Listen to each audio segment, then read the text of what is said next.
What's good, friends and family? How are y'all doing? Welcome to Sunday service. If your first time here, if it's your second, third time, fourth time, or you've been here all along, I welcome you back. I hope I find you in good health and good spirits. Shout out to all you guys. Let me catch up on these comments. I see we got a bunch of people in here right now.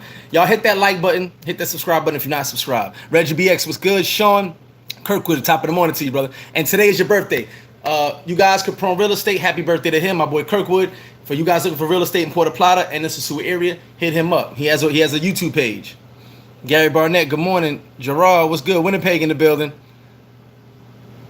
Steven, how you doing? GT in the building. Steven, I'm getting your message. I don't know if you see him. I see him. To my mother, good morning. I hope you're in good spirits. I hope everything's good in Atlanta. Pete Jack, what's good?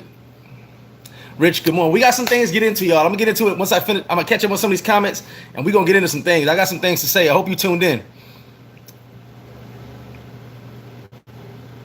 Gary Mack, shout for that. Real talk. Positive, negative people go get you a passport so you can be positive. Facts. Alex and Pierre, happy Sunday. CT in the building. Shout to you, brother. Dirty Works in the building. Happy Sunday. Early August gonna be lit. M. Foy, good morning. GT, we are in session. I got some things to say. Jesse Shorts, what is good with you, baby? Hope everything's good on your side. Miguel Torres, good morning. Big Trini, Connecticut, all up. We got Connecticut all up in here. Big Trini, stay tuned. I have a video coming out this week. It's going to be a crazy video. I got some things I got to tell you guys. But don't worry, nothing bad. July 1st, everything opens up. But I'll give you guys some more intel. Felicia, good morning to you, Miss Jordan. Ray Lawyer, what's good? Trip booked for July. There we go. Ryan, Murder Mace in the building. For you guys that don't know, Murder Mace is my, let's say, I call him my, if I'm Big Spew sidekick, Murder Mace is my trusty sidekick. I appreciate Ryan for being here each and every time. Thank you, Ryan. And please tell the missus I said hello. The beautiful young lady. Trent in the building. Capital City, appreciate you being here. Abdul, good morning, good morning. Well, William Hefner, LJ, what's good with you guys, man? What's good with you guys? St. J, Anthony, let's get those likes up, guys. Hit that subscribe button if you're not subscribed. Oh, my other sidekick, D in the building. Shout out to you, D. I got some things I'm going to say. I might ruffle some feathers. I might lose some subs. But shout to all 7,700 of you guys that are subs of mine. We are family. I appreciate you guys. For you guys that are not subs, click that subscribe button. Vic Sims, oh man, we started the day off with bad talking about the Cowboys already. Here we go. Cowboy fans can't help themselves. Gary Jones, David Rogers, good morning. Stay hungry. What up, baby? Polo Bob, what up? Which another Cowboy? Yeah, this day's all messed up. Mayor, shout to you. I just left Mayor's live, came over to this live. For you guys that don't know, TaylorMade is having a live marathon tonight, starting at 6 p.m. TaylorMade is having a live tonight. It's about 12 or 17. It's a bunch of YouTubers. I don't know the number. Don't give me the line. But some of your favorite YouTubers are going to be on there. I know Cerise, O'Shea, just to name a few. There's going to be a bunch of YouTubers on there. Philly Dom, Drizzy. You're going to have a bunch of YouTubers on that you guys watch. So check them till out 6 o'clock. It's going to be like a 4-hour marathon, I believe it is. So it's going to be dope. Uptown Goldie was good. Friend Moore. Earn money. Hi, Jackie Townsend. What's up with you? Elaine, don't forget. We got to link up later on. Don't forget, after the live, I'm going to be here. Tremaine, Ash Master Cut, excuse me, sorry. Telly Love in the building. Rod Lewis. Yeah, I'm going to ruffle the feathers. Here it goes. So first off, allow me to breathe because I got something to say about social media. I had to take a break for it. I'll get to that in a minute. So first off, I had a back and forth with a sub. Shout to him. I didn't write his name down. It's my fault. I apologize. I wanted to do some I had to like get my mind right. I had to piece myself out. A lot going on, Shout to my boy. He told me he had an anxiety attack back in the States, going through what New York is going through. It would have probably happened to me too. So anxiety is a mother effer, and a lot of people don't understand what it's like to have an anxiety attack. I do. So I checked on him today. Now, I made the comment about the Atlantic slave trade, and someone took the word leftovers in a negative sense, and they was like, "Well, you said the Africans in America were leftovers." Okay. Here's what I'm going to say right now. I'm going to give you simple mathematics that you learned in the first grade. You have 10, you take away 5. There's 5 left over. Leftovers don't mean food that we throw away. That's just what you thinking. And I apologize for anybody that took the word the wrong way. But simple mathematics tells me if I have 1 million slaves and I sell 700,000 slaves, I have 300,000 slaves. Let me turn this damn ring off. 300,000 slaves left over. That's what it means. So I'm not going to apologize for being knowledgeable and knowing simple math. But also, if you took the word leftover the wrong way, apologies, because it wasn't meant that way. I was just speaking in English terms because I speak perfect English. Also, what people have to understand is someone asked me for a link. Listen, most of the stuff I tell you guys, and I'm gonna blow your mind. Most of the stuff I tell you guys, I learned at 13, 14 years old, reading books in the library. Ask my mother. Library. I was the only kid in the hood that would tell dudes, let's go to the library.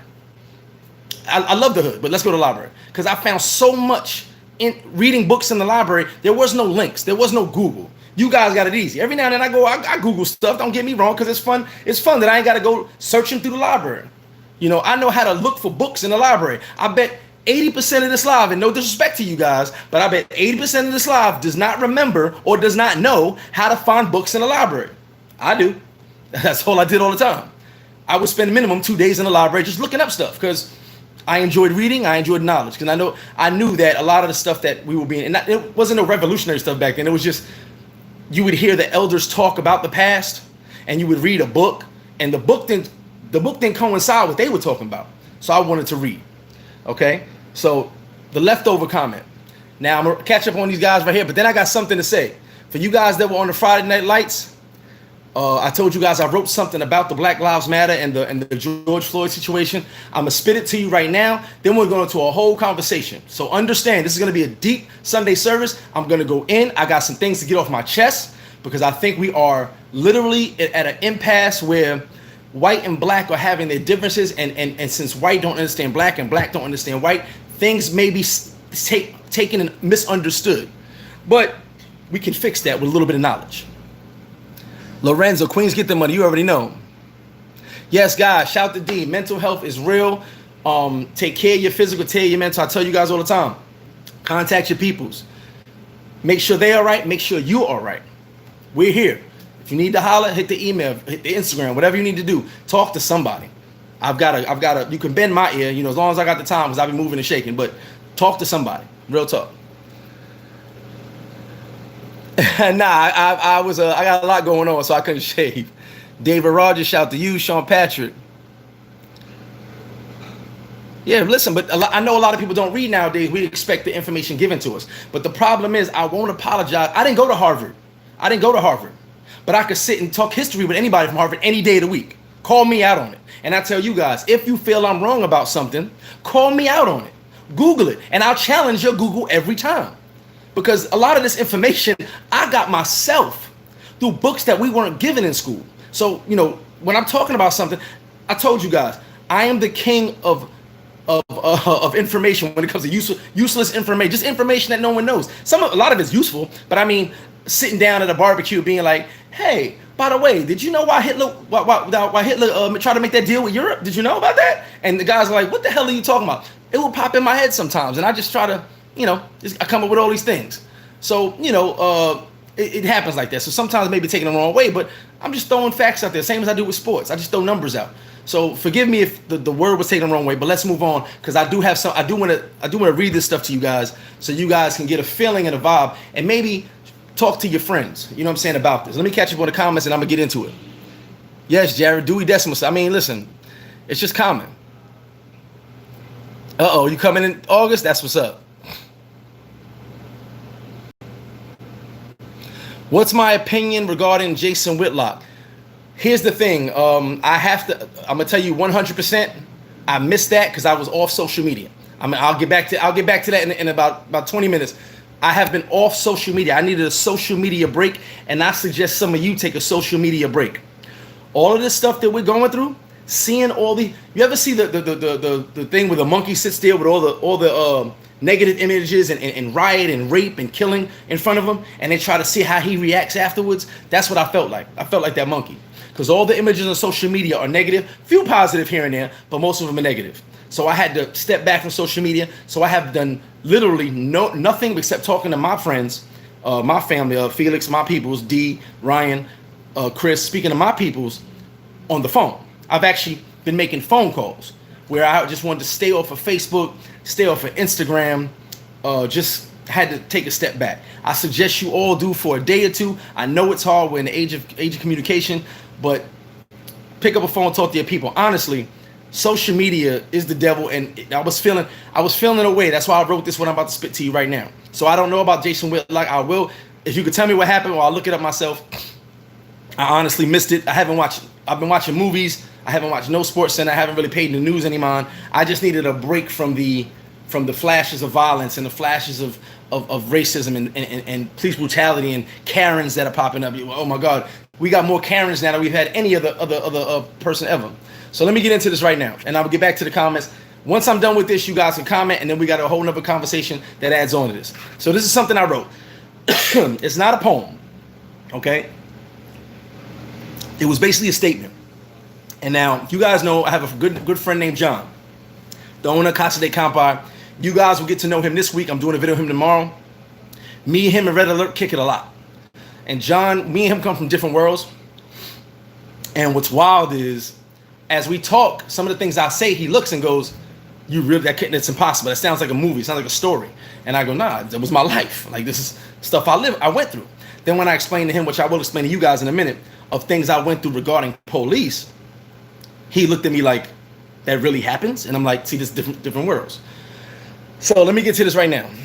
It's called Dear White America. We know you don't understand what it's like to be black. We know you don't understand our injustice.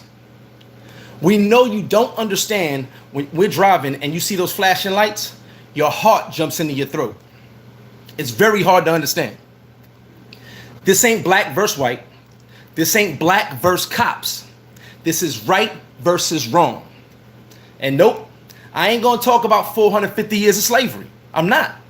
I'm gonna talk about 2020 because the shackles are still on. You just don't see them. How many times have I walked out my house and felt that noose around my neck? You don't understand that part. Being black is a thing. Being black is an action. Being black is a noun and a verb. Everyone loves the black culture, but no one wants the struggle and the pain. All I want to know is this. What if George Floyd was your family member? Your uncle, your brother, your father, or your son? And the last word you ever heard him say was, "I can't breathe." We need Latinos and whites and blacks, everyone together in solidarity, standing with us together. Because you better believe black lives, they do matter. So that's what I wanted to get off my chest. I'm going to go into the Black Lives thing in a minute. I got a whole nother thing to say about that. But that's what I want to tell you guys. I think you should share this to people because the reality is, I said this before, and when we got lost in Simp Talk, I apologize. Simp Talk was about whatever, but we got lost in Simp Talk with this. And this is a big topic. This is going to go on and on for a little while. The differences in white and black are night and day. Okay, and I'll get into what me and John talked about after I read the comments. But everyone doesn't understand the struggle. And when I tell you the things I'm about to tell you in a little while, it's going to blow your mind. But I have to be honest. I have to get this off my chest. I have to let people understand that these things are actually happening that you may not believe is actually happening. So let me catch up on these comments. Oh, Earn Money, you know because you was in the library. Double A, what up? Jamal. Definitely got that red cup. Earn Money in the building. Steven, I'm open. We'll be open normal on the 1st. But I'm open. We're open now. I got people out here ordering food now.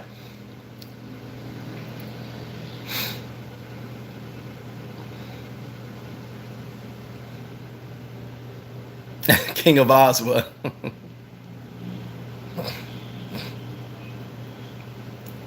Hey, get that. Yeah, shout to Ray. Get them likes up. No, 100%, Lou, and I appreciate Lou 18. Now, I have, you guys understand. Remember I told you guys I watched 20 videos last week, right before I got online with y'all. I've been, I keep up, but it's been mentally draining, and so I'm telling all you guys, try to take a social media break. I will not be back on. If you guys aren't, hit my Instagram. If you guys are on Instagram, you'll see I made a post and I said I'm off this for a couple days. My mind needs to get right, which I haven't watched no news. I don't know about the Jason Whitlock situation because it's been causing a lot of anger. You know what I'm saying? A lot of hostility because of how people view this situation. A lot of people don't take the situation seriously. So now, let's get into Black Lives Matter. All right. So I told you guys I don't really follow the movement of Black Lives Matter based on I was told George Soros is a sponsor. Not the movement, like these guys doing the stupid stuff they're doing, but the movement of Black Lives Matter. Yes, I follow that. Like it's two different movements. It's the movement to get people to understand that Black Lives Matter, and it's the movement going on an agenda. I'm not with that movement. Now, I saw people yelling, "All lives matter."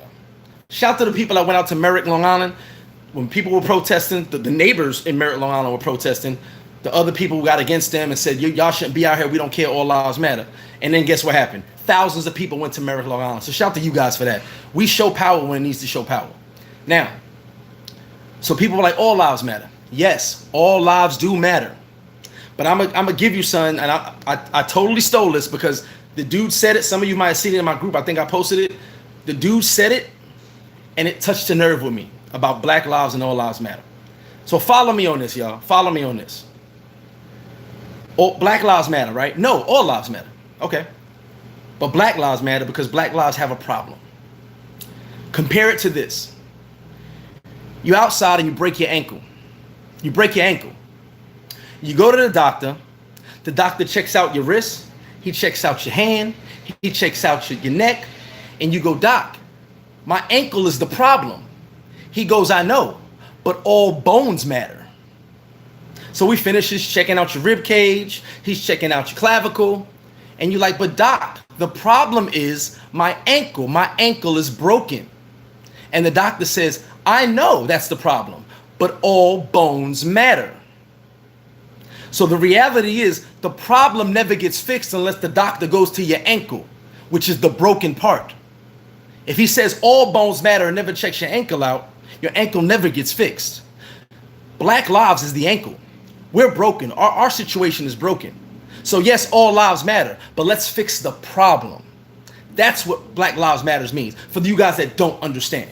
It's not about black is better than anybody. It's about we're the broken piece of the body. Check us out. And the reason the ankle was used is come down here, come down there, and check us out because we're broken. Because yes, all bones matter for you to live, but the ankle part that you walk on all the way at the bottom, that's broken. So that's my response for Black lives and people saying all lives matter. Just think it's the broken ankle. Black Lives Matter is the broken ankle. If the doctor says all bones matter, the ankle will never get fixed. I hope that makes sense to you. I really hope it does.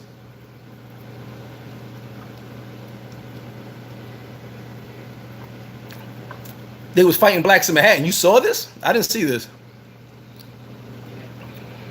D-Dub, we are in... I hate y'all sometimes, I swear to God. I can't give a straight face. D-Dub, we are in riot season. We're going to have a sprinkle of Corona season, like probably in another week. And then we're going to alien season, just so you know.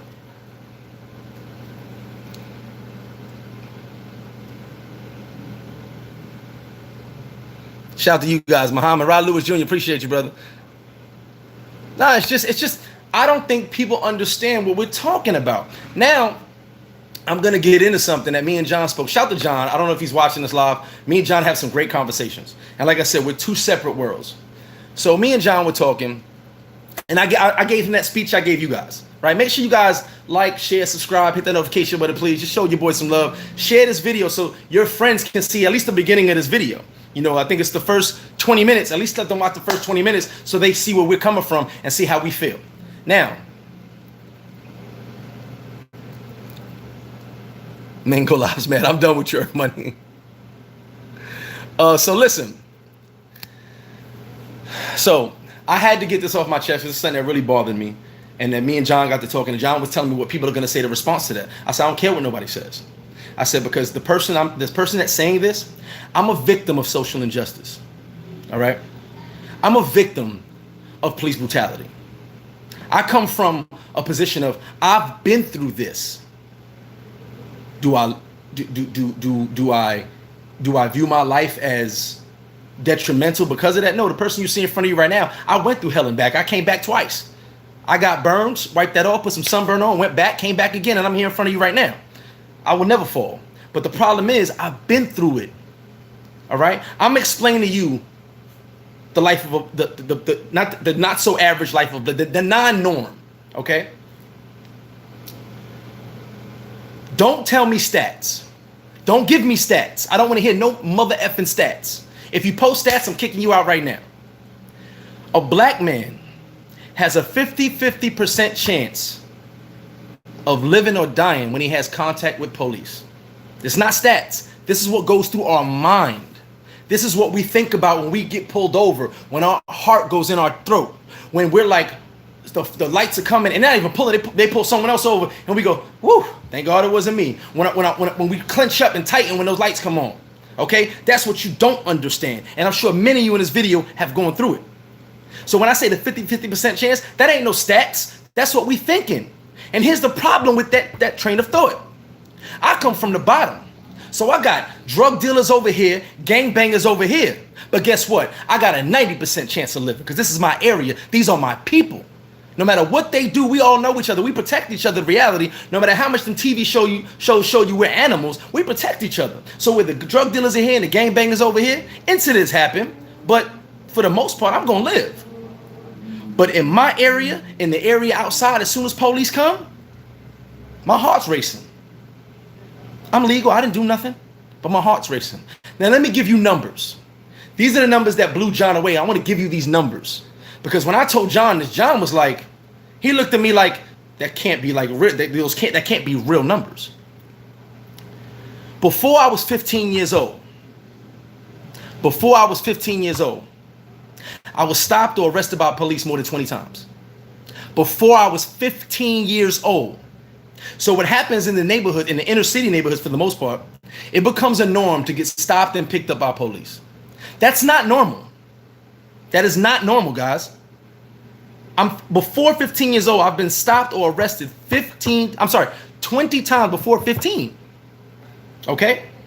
Before I turned 21 to be exact, I was arrested 7 times, charged once. So I was put in handcuffs and led away 7 times with 1 charge the entire time. That's what type of, some of you were like, that can't be real. Yes, that's real.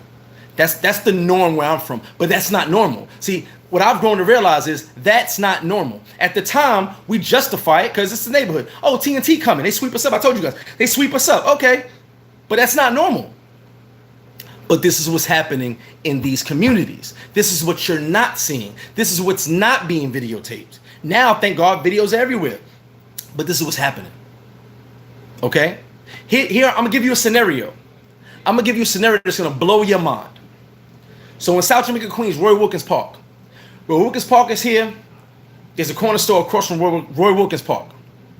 If I'm standing in front of the corner store with a soda, the police come to me and they go, "What are you doing here? What are you doing here?" Well, wait a minute. Give me a timeout and let me think about what the hell I'm doing in my neighborhood across the street from a park outside of a store drinking a soda.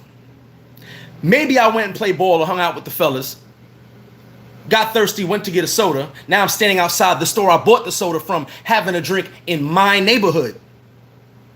Why are they stopping me? Why are 5 cops jumping out of a van asking me what I'm doing in my neighborhood?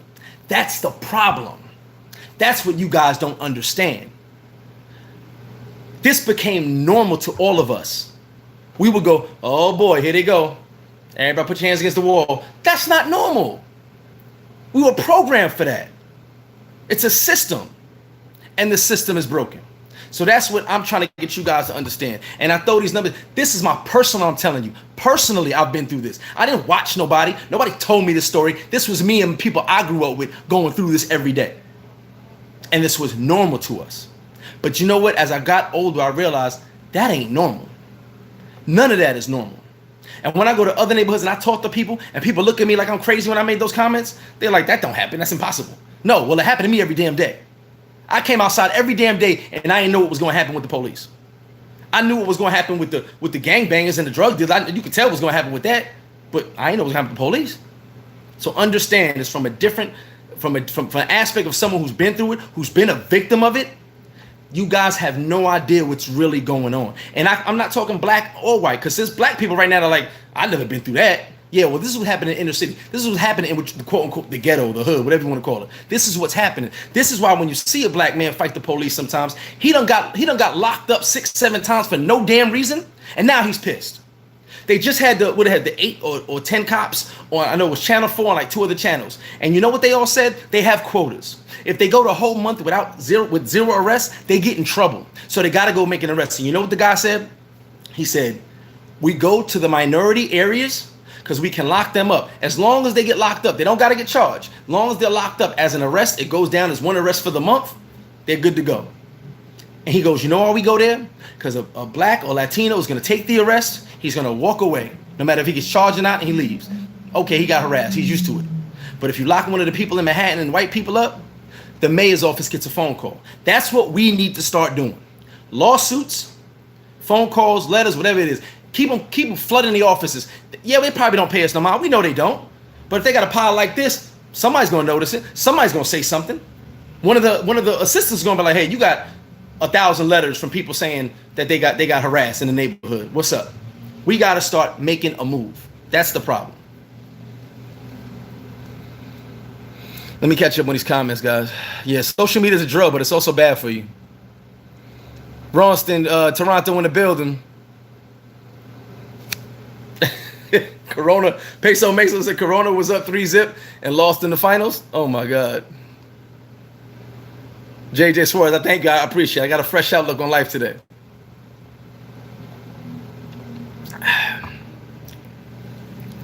I mean, the Matrix is the bad place to be. Sean, the first time a cop drew a gun on me, about 12 or 13. Actually, I had police contact, but they actually pulled the gun out. Yeah, about 12, 13. I'd say around that age. I had police contact way before that. But about 12 or 13, yes. Pulled the gun out. Yes.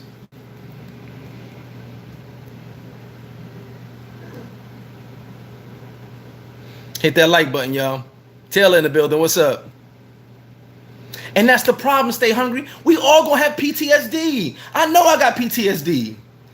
Listen, when I was down here one time, I'll never forget, my Dominican homeboy Flacco, he was driving me one time. He used to drive for me a lot. So he was driving one time, and the police, they go real slow because they ain't got gas. And he sped around the cop. I'm like, yo, what are you doing? Because in America, you speed around the cops, they pulling you over. I know because I did it before.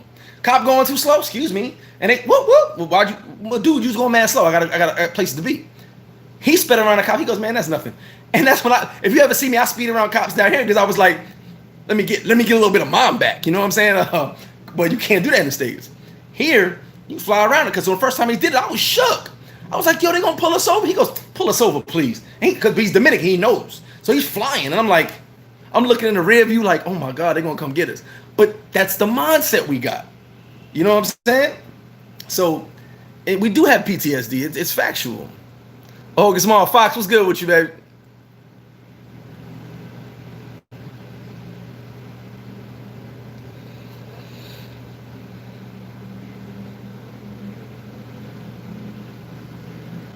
Lou, I'm from the 113 precinct.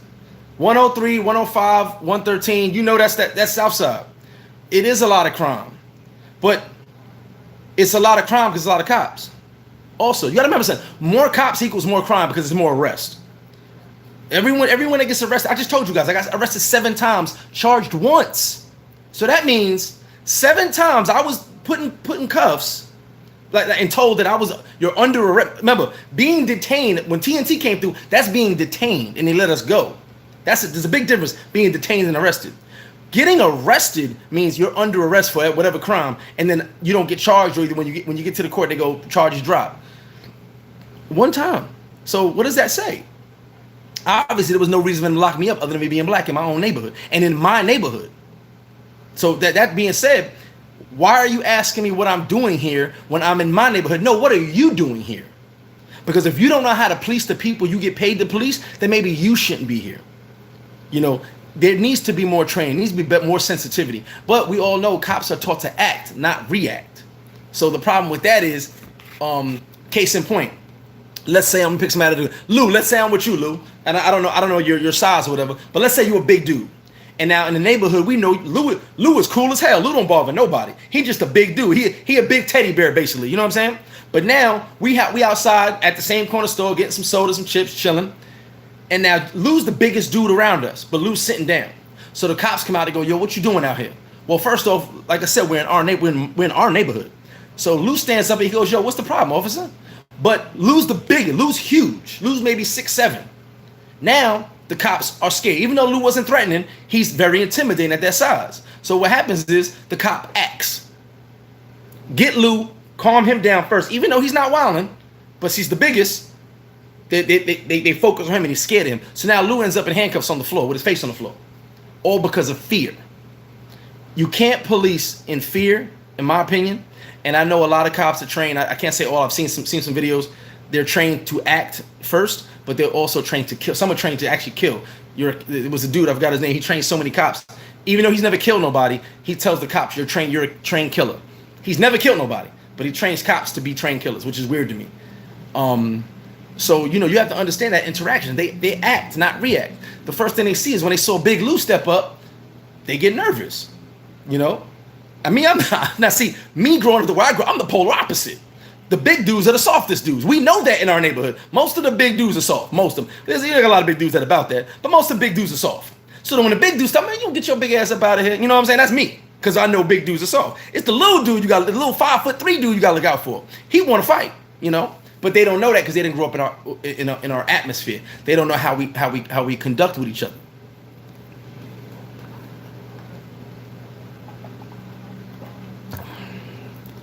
Yep, Fox, you know the store I'm talking about right there. Thank you, Fox. And you leave in practice and you leave in practice and you get stopped. Look at that. Oh, shout to the ladies. I don't know if you guys saw this. There's a group of two actresses, and now a bunch of white ladies have done it. Bald for Black Lives Matter. The white women are shaving their head bald for Black Lives Matter. Shout to them for that. I thought that was dope. And they're really and it's becoming a movement right now. So shout to the white women who have done bald for Black Lives Matter. I think that movement is dope. I'm watching it. I'm seeing actresses. I'm seeing regular people just shave their head off to show their solidarity with us. And I really think that's so dope. Honestly, I think that's really dope. And the reality is, like the point I was making was, we're not policed the same. We're just not policed the same. The neighborhoods that we're in are policed one way. The other neighborhoods are policed another way, which is, I think, is the injustice. That's the problem.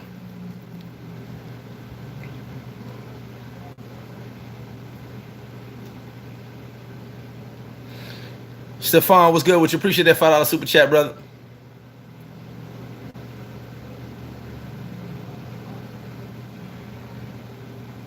Yeah, Lon, it's been I've had a crazy life, but I'm speaking out now as someone who's been a victim of this. I kind of was quiet because I'm like, look, we need to protest. We don't need to riot, but we need to protest. I don't believe in rioting because I know it's not really us. It's set off by someone else and all that. We didn't talk about that to death. But changes need to come. But what we also need is, no matter how much Latinos think they're not black, they want to say they're not black, they are. But what we need is white faces, which I noticed in some of these protests, a lot of white faces. And the reason I'm saying the word need white faces, because white faces are the oppressors that are controlling the laws. If they see us all in solidarity, white, brown, and black together, the people that do the biggest voting and can change the oppressors from being out of office, things will change. Which is what listen, there are a lot of white people with us. I saw a sign a lady the other day. It was funny, but it wasn't funny. She said, this right before I got on social media, she said, 66 years and I'm still protesting the same crap. I can't believe this. You can't make that up. You can't make it up. There was another meme of a black lady holding a sign that said, please stop the police killings. And it said, this was 55 years ago. How long before it stops? How long before the quotas are not being, how long before we stop the police quotas? They're justifying their overtime. Listen, go get your overtime other ways. I don't know. But don't just lock people up to make your quota. Because like I said, what I went through as the norm as growing up, that shit ain't normal. Sorry to curse. Dollar in the curse jar. That ain't normal. Being harassed and locked up, all that ain't normal. That's not normal. It's just not normal. Where we thought it was normal, we made it normal, we rationalized it. It's not normal. So don't tell me about there's no social injustice. Well, let me tell you something. If you believe there's really no social injustice, you are blind to the ways of the world. Because there's more than social justice just in America, many different places. But the biggest population with the most social injustice is Black Americans. Okay? And if you don't see why the entire world is protesting right now, why the entire world is protesting, because they understand what we go through. See, what you don't understand, I said it in my comments.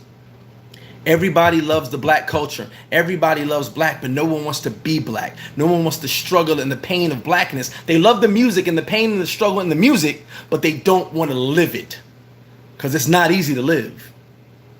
You know, the pain and the struggle that we hear in the music, everybody bops their head to, and yeah, many man, wish that, you know, all them songs and all that. Oh yeah, I shot this dude. Yeah, I did that. Da da da. They want the pain and the struggle. F the, you know, the rap, F the police. They want the pain and the struggle. I mean, they want to hear the pain and the struggle. Excuse me. They want to hear the pain and the struggle because the music is so full of pain. The music is actually good because it's real, but they don't want to live it. They don't want to live it. We don't want to live it anymore either. I tell you guys a million times, I pressured my son. I was offering to send my son to a hotel to Chicago just to get him out of New York for the Navy. My biggest fear in my life was that my oldest son would be killed. And not by a gang member. My son was actually doing a job a while back where he was it was an ex gangster. I forgot the name of the company. He had kids running around with cameras, watching the cops, and my son was part of that. That was one of his first jobs, like he was a teenager. So I applauded him on that, and I was like, "That's dope." But my worst fear was that something happened to him with police. Why do I have to have that fear? Why am I not worried about gangbangers killing my son, drug dealers killing my son, but I'm worried about police killing my son? That's not normal, guys. I don't care what you say. It's just not normal. That's not a thought that should cross my mind. And I have many police friends, and shout to all my guys. And I speak to a lot of my guys a lot recently, checking on them, seeing if they're okay and stuff like that. Because like I said, I don't care if you say there's not. There are good police. But there's not much you can do when the bad police outnumber the good. You know?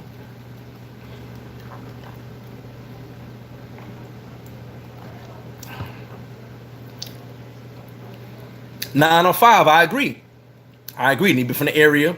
And you know, maybe, okay, the whole police force can't be from the area.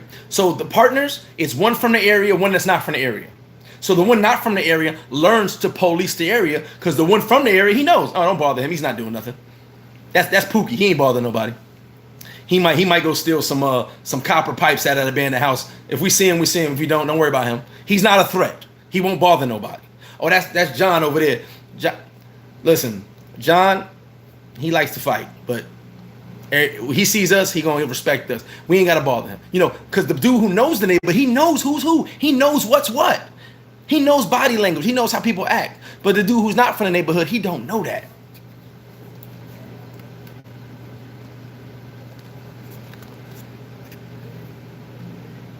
I've been there, Sherelle. I've been there. Sherelle Council. I've been there. You better believe I've been there. And by the way, Simp Talk this Wednesday, I got some amazing stuff to talk to you about, personal story as well. Friday Night Lights, I'm going to hold it off for 1 week, guys. Friday Night Lights, I'm going to hold it off for 1 week. Only because there's no sports right now. I don't want to just keep talking about the same old thing. So we'll hold it off 1 week, and sports are getting closer the next weekend. So there should be a lot accumulating to talk about the next week. So this week, Friday, there will be no Friday Night Lights, only because I want more to talk about. But there will be a lot to talk about the week after. And then we'll go every Friday after that. KD, what's good, baby?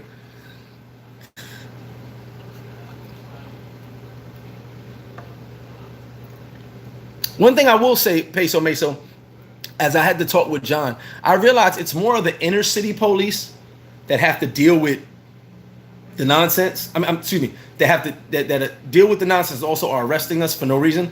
The countryside police, the suburban police, they don't deal with it as much. But the inner city police are the ones that we have the problem with for the most part. They need a little bit more training.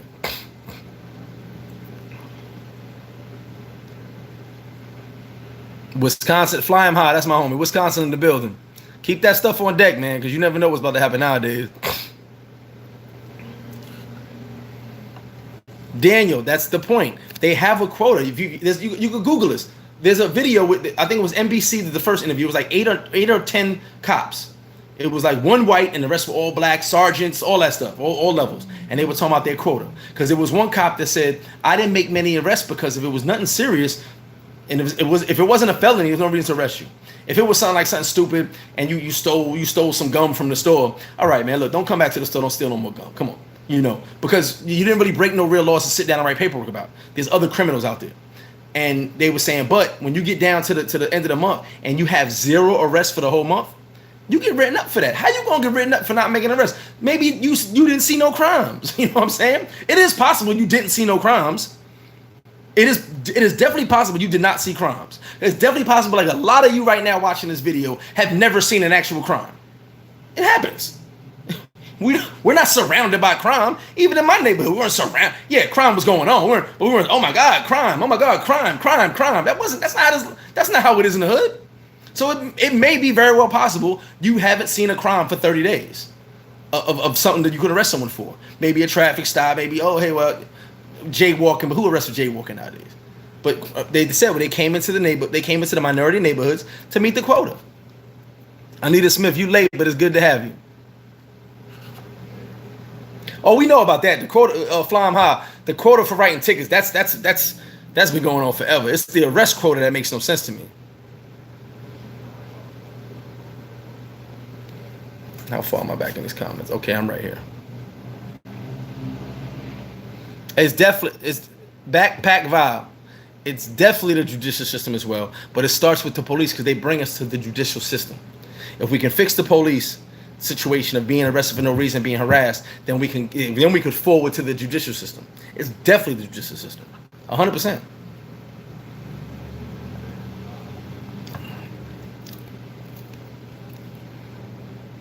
Rod Lewis, I'm on one because this stuff bothered me, man. It's been bothering me. Hollis, what's good with you, baby? That's right, Fox. We from the same area. Look, most big dudes are soft. I mean, I could tell you stories about big bouncers, dudes who was in WWF, all that stuff. Soft. I'm 5'11", soft. Dude 6'7", 6'8", and I'm poking them in the chest, telling them, you better get out my mother effing face. And they were like, I don't want no problems, man. You better believe it. A lot of big dudes is soft for real.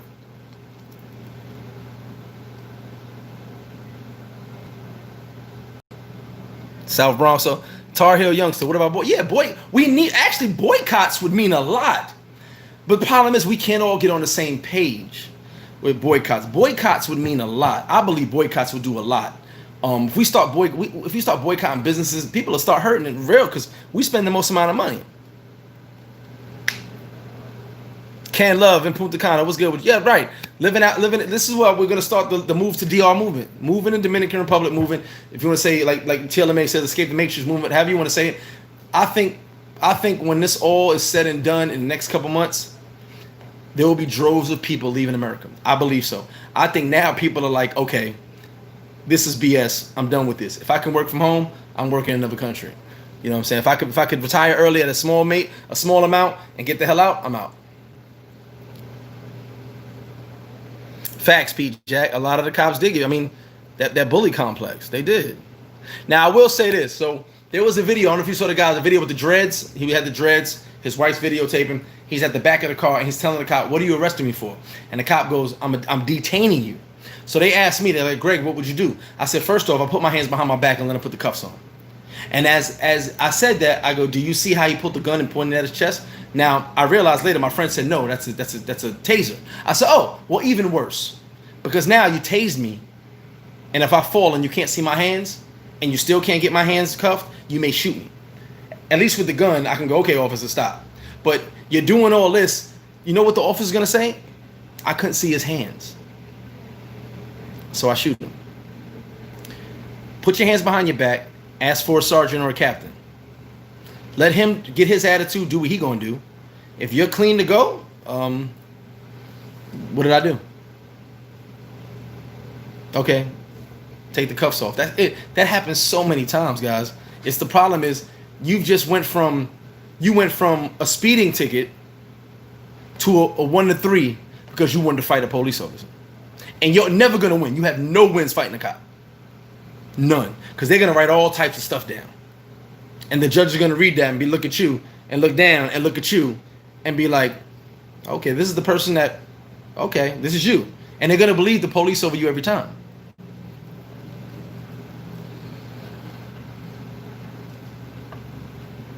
Nah, King Enterprise, I speak it, man. Listen, I'm for it. Listen, I love all my people in America. I just sat there and had a back and forth with a friend of mine, G, about the protest. And don't get me wrong on this. I agree with the protest, but I don't agree with the rioting because the rioters come right after the protesting. And I was saying, well, the protest was about George Floyd and arresting the 4 officers, wasn't it? We've still going on more days in protesting. I don't know how the protest is set up, who's setting it, what up, but I said my biggest thing is, the riots are still happening with the protesters. What I don't want is my people under martial law. Because what happens is martial law happens, you'll all be in prison. You can get shot with no problems. That's what I don't want. The 4 officers got arrested. I was like, what is the protest still going on about? Because George Floyd people got arrested. Keep protesting, but I think it should be watched because the rioters are still coming out. You know, I don't know how they do the protest. I don't know how it's done, how it's set up. I've never organized a protest before. But right now, since we reached our goal of getting the 4 officers locked up, we need to come to some type of conclusion on what's going to be the next step. Because what I don't want to see is my people in martial law. Martial law is the worst thing that can happen because now people go, oh, we felt like being in prison when we were in quarantine. You don't know prison until you see martial law. Then you're really in prison because you might be in prison with no charges until Lord knows when. You'll be sitting in jail. They can detain you in jail until Lord knows when. Or you have a hole in your head and they'll justify it saying you were not following the law. We are the law. There is no law. That's what I was worried about.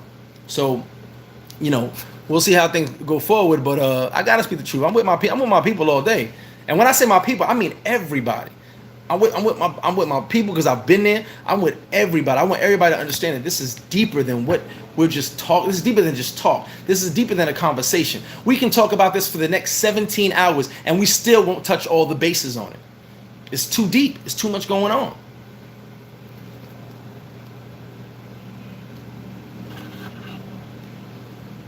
Earn money, you stupid. Tar Heel Youngster, you right. But let me tell this to all my Latino fans. Dominican, Puerto Rican, whatever you are. I'm gonna give it to you. I'm gonna give it to you the easiest way I can give it to you. Because I know you don't want to hear it, but I'm gonna tell it to you anyway. And since 12.5 million Africans were unloaded in the Caribbean and Latin America, you better believe what you are. But if you don't want to believe, I'm gonna tell you like this. If there's 10 people, and the APB went out for 5 people that just robbed the bank, if there's 5 white, 3 black, and 2 Latinos, guess who's going to jail out of the 10 of us? You're getting picked up right with us. You're going in the back of the van right with the brothers. So as you sit there and try to separate yourself, you have the same injustices we have. You may think you're above us and better than us, but like I said, let's see that situation where 10 of us are 10 people are together. APB out goes for 5. The first 5 they grabbing are the 2 Latinos and the 3 brothers, hands down. And guess what? We may have had nothing to do with it, but we fit the description at all times. So as you guys sit there and try not to be black, I saw some people talking, they're not, a lot of them admit they're black, but I try not to be black. I don't want to say it because it might hurt feelings, but I'm going to say it because I got to be who I am. Don't you Latinos think for a second, for 1 second, no, don't you think for a millisecond that white people accept you more than they accept us. You on the same level, for peoples. You on the same level. So as you think you might be white, when it comes to white America, There's a lot of names they call you that they have the N word specifically for Latinos.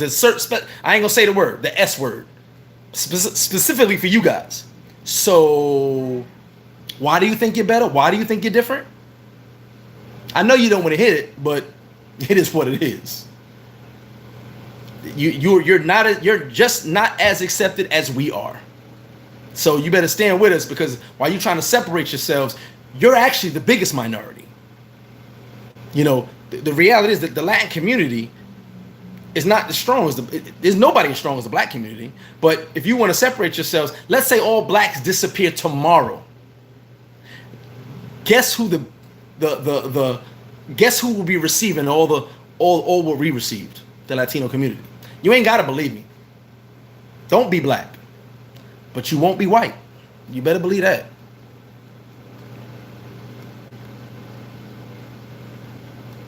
That's right. All races.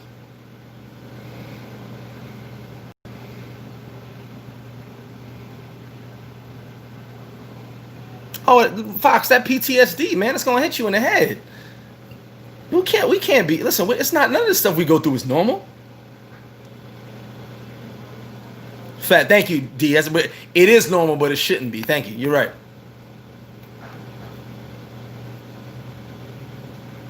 Shout out to all the Pookies. William Dick, shout to you for your service. And you're right. It is the young. Listen, it's always been the younger cops. We go back 40 years. There's always the younger cops, because the younger cops come in bright-eyed and they don't really know what's going on, and they fear the neighborhood. It's the older cops have the experience. They learn the areas they police. See, what I learned was, and I told you guys about the sergeant that pulled me over and had the gun waving in our face, and we looked at each other and we all just started laughing. He was messing with us, but we knew him. He was all like, "You guys get out of here. You have a good day." You know what I'm saying? He was really looking for our response, but he was joking with us. He learned the area. His partner, who would come up and be like, "Are y'all effing stupid? You don't see us taking pictures over there? Y'all gonna disrespect us like that and sell that crack rock out here when you see us right there?" He would come and tell not us, tell the people, like, "Yo, we're parked right there. We're not hiding. When we're here, get off the block." Stuff like that. They learn the area. They don't want to lock every up for little minor stuff. They want to lock the real criminals up because they learned the area. It's the younger ones that don't know the area that cause a lot of problems. Now, the older ones that still cause problems, that's because they have hate in their life. They have a lot of hate in their heart. But it's really the younger ones. The ones who learn their area have no problems. They call people by their first name. People call the cops by their first name. They know who they are. And it's like, okay, I don't love you, but hey, you don't give me no problems, I don't give you no problem. We have a mutual agreement. I'm gonna make sure the kids are off the corner. It is what it is. You know what I'm saying? That's how policing used to be. You know your neighborhood. You talk to who you talk to. You know who to press for information. You sit there and you know who's on the corner kicking it. You know what I'm saying? I almost got into tears a little while ago. It popped up on my feed. Like I said, I'm off social media, but it popped up real quick on my feed. 5-year-old girl during the protest saw a bunch of cops walk up, and she started shaking, and she told the cop, "You're not gonna shoot me, are you?" A 5-year-old black girl asked the cop, "You're not gonna shoot me, are you?" Because she started shaking, and her father went to grab her, and the cop saw it. He goes and talks to her, and he goes, "No, protest, party, do whatever you want, but don't break nothing." Like he's letting her know, "I'm still the police, but you good. You don't worry, I'm here to protect you." That meant a lot. Little do people know that meant a lot, because that 5-year-old girl life just changed. She knows what she's seen, and what she's there to protest for. And the fear she had in her heart when she saw those police. But now when that cop talked to her and bent down and told her it's gonna, even the father said it, when he told her it's gonna be okay, that was like, okay. And then he made a joke with her. "Don't break nothing, just don't break nothing. Okay, have fun." And then he told her, "You're gonna be protected. I got you." That meant a lot. But that don't happen everywhere. See, that's what you guys don't realize. That little girl could have been scarred for life just from seeing those 30 cops walk down the block. And she was scared. But the cop stopped what he was doing to talk to her. There's so much going on, man. I mean, life is so crazy, and I feel bad for the people that are not mentally strong. And I say this all the time because you guys know these are things that happen to us. We just need to be together in unity at all times. At all times, in unity. You know what I'm saying? In unity at all times. And I appreciate those people have been unified. The ones that are trying to divide, F you. But I appreciate those that have been unified. Because the reality is we need to be unified. Sorry, God. Let me catch up on these comments.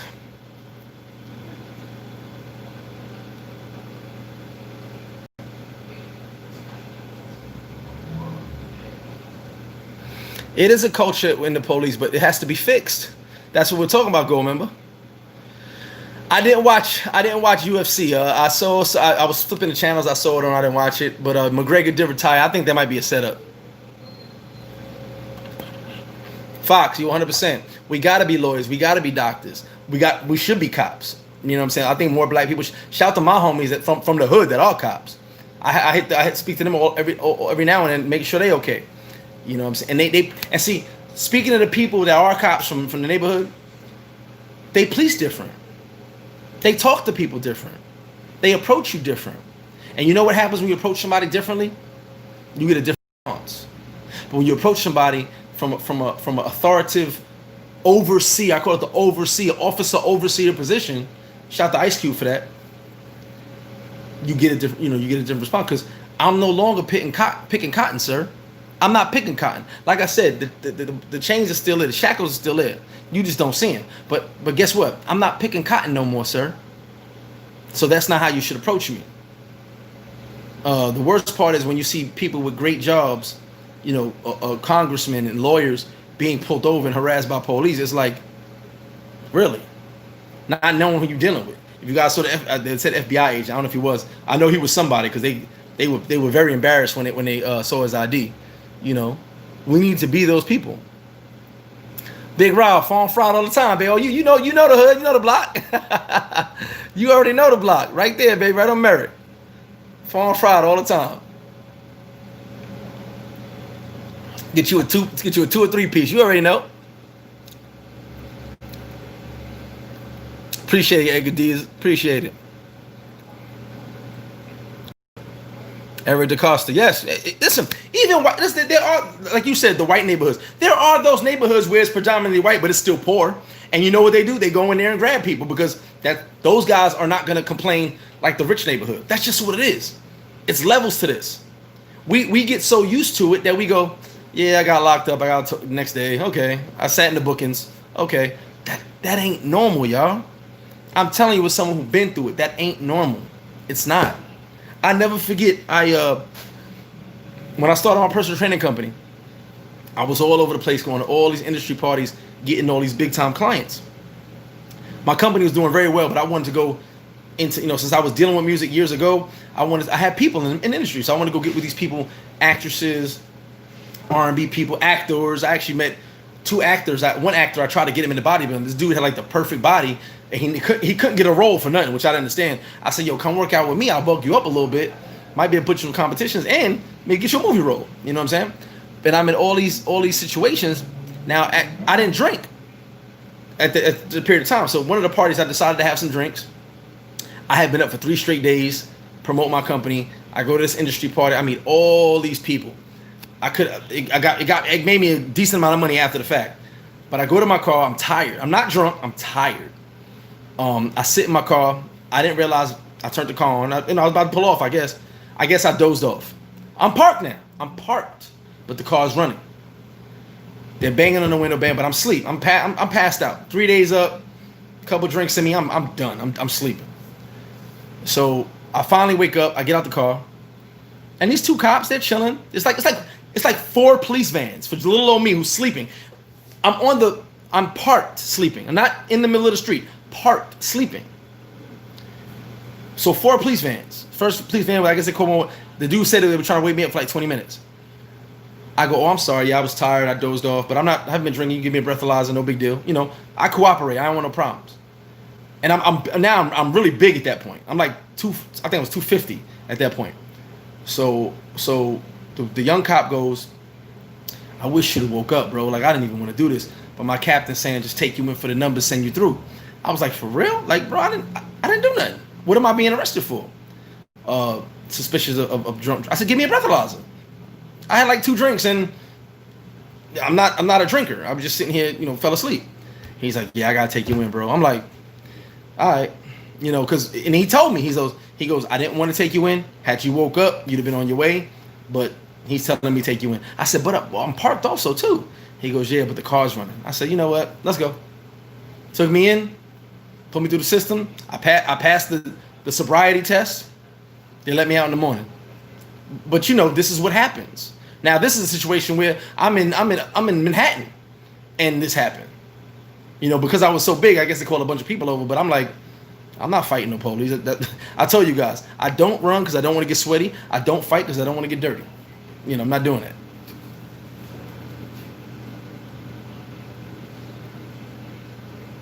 Flying high, appreciate that $25, brother. You'll be down here soon, trust me. Backpack Val, appreciate that $10. Appreciate both of you guys. You'll be down here soon. We spoke the other day. You'll be down here soon, trust it. You'll never be down here soon. Okay, like I said, you guys, for tonight, Russ is having that marathon. There was something else I wanted to talk about. I think I keep notes, so because what happens is I spoke about that. Okay, I think we caught up on my end of what I wanted to talk about. You guys can come through whatever you want to talk about and make sure. Okay, like I said, Simp Talk Wednesday is going to be pretty dope. But also, yeah, the social media break I was talking about, guys. And Shahid, I'm gonna get to that comment. That's a dope comment you just made. I'm gonna get to that comment, Shahid. Social media, we need a break, guys. We're already going through some mentally stressful ish right now. Everything that's going on, but we need to take my sweat. We need to take a social media break because honestly, this is taxing. The vision, the stuff I've been seeing. I've been going through some personal stuff as well. So the stuff I've been seeing has had me like, yeah, okay. Let's stop this. So Shahid said, what up, Greg? Time for blacks to take advantage of the lower property prices in DR. You 100% right. Listen, DR turned into the Renaissance, the black Renaissance period, but I think it's gonna go even further soon. I know people are tired of America, so it just might be time to just start moving and grooving. Jay Saint, what up with you? Dion retirement in 6 years. Congrats. Oh, Dredge the Great, that's dope. So 4 to 6 months, hey, that's dope. If you could do it, do it. Yeah, listen, thank you. Live long and prosper. Your fight is in the courtroom, guys. I've tried to explain that to people, and people look at me. Believe it or not, I had one guy call me Uncle Tom, and I looked at him like, Uncle Tom, do you know where I'm from? Do you know what I've been through? I just know that I'm not fighting no police. Like, I'm gonna get another charge on top of a jaywalking. I'm gonna do jail time from jail. If I'm jaywalking, they mess with me, or I'm standing in front of the bodega. What do you call it? Not squatting. What's the word? Loitering.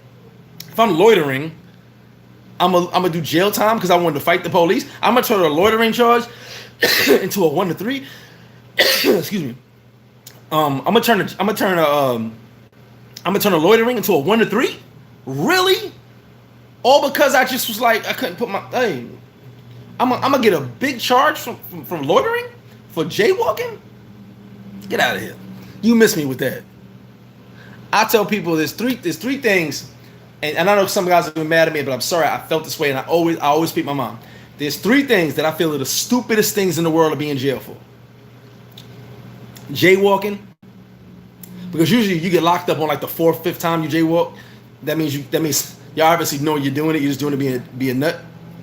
Driving without a license. If you know you ain't got a license, you know somebody with a license, they'll drive for you. Or it goes out that you don't have a license if you're in small towns. Stay from around the towns. And the other one was hopping a turnstile. And I don't mean being arrested. I mean doing time. Doing time for hopping a turnstile means you hopped about 100 turnstiles. Straight up. Doing time for driving without a license means you drove without a license a few times. You knew you were wrong, you just kept doing it. Doing time for, what was the other one I said? Top of my head, I can't remember. But it's like, you know you're wrong. jaywalking. You know you're wrong. You just gonna keep doing it, and you doing it because you just don't care. So when you keep getting locked up for it, after a certain time, they go, you know what, 90 days, and then you do 90 days in jail. Like doing 90 days in jail for something stupid like that. That you have. The only reason you can do time is by repetitively doing it. I'm sorry. I don't believe in it.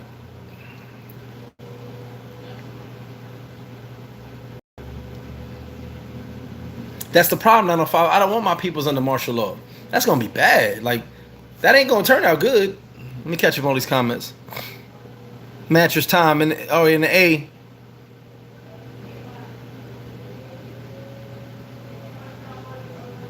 Lamar Lane in the building.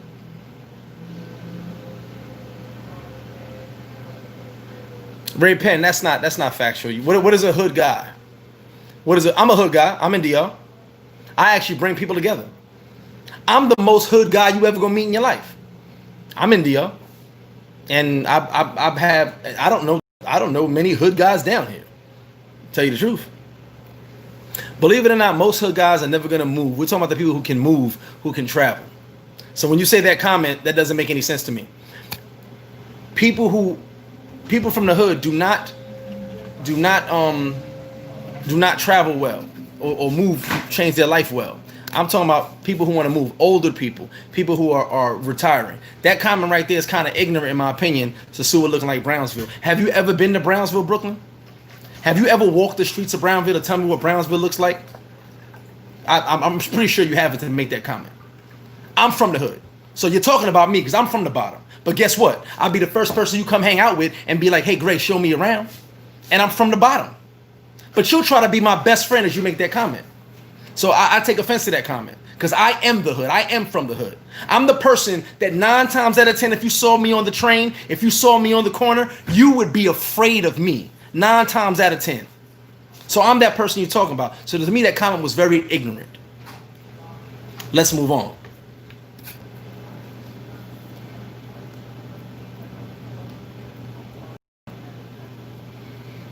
Leo Longevity, thank you, brother. I appreciate that. He said he's Dominican, experienced the same discrimination. We all get it. There's no difference. They don't look at Latinos and say, oh, he's Latino. He's okay. Don't worry about him. He's Latino. No. Hey, John, he's Latino. No. Get the black guy. They don't do that. That's not what they do. That's not what they do. Team Lalo, I got to speak the facts, man. I got to speak the facts. I got to be who I am.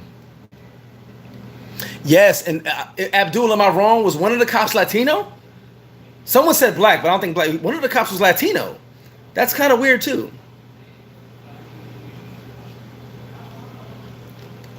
Oh shit! I'm gonna spill my drink.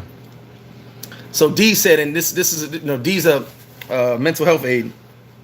If you grew up in high crime area, made it past 25, you have PTSD, and you ask yourself how old you were when you saw your first dead body. Oh man, believe that, D. Woo! Remember that? Y'all want to see a dead body? That in Boys, go watch Boys in the Hood.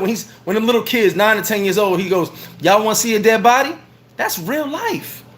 Jesse Short, shout out to you for the $5. Oh, I got him ready for you. Don't worry about it.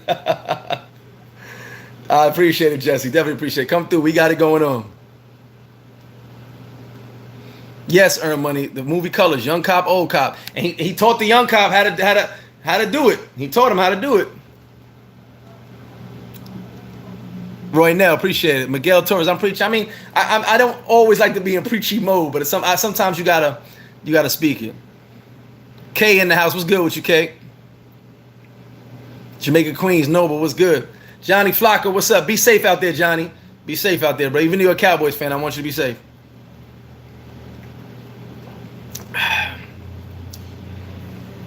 Oh, DC, is that who it was? I think Cube used it too. And I only say that because I'm a fan of both. I'm a huge fan of Cube and a huge fan of KRS-One.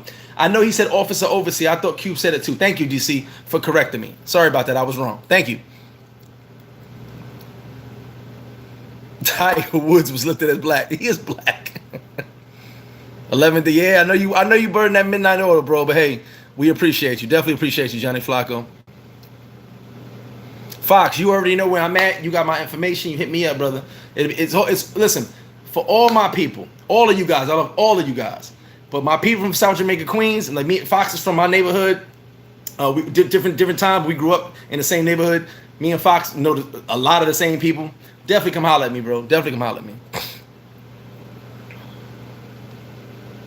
Atlanta Gilmore, happy Sunday to you, man. And I'm sorry, I'm catching up on it. I think I am 6 minutes behind. I'm catching up all these comments. No, it hasn't gone down, Backpack Val, but you can catch deals. Some people are going to want to sell and get up out of it because a lot of money has been lost. Airbnbers have lost a ton of money. Some guys just had spots they were Airbnb and they took tons of L's. Exactly, Tar Heel. Fighting police is dangerous as hell. Thank you. You just answered the question. I'm sorry, I'm catching up, but yeah, thank you.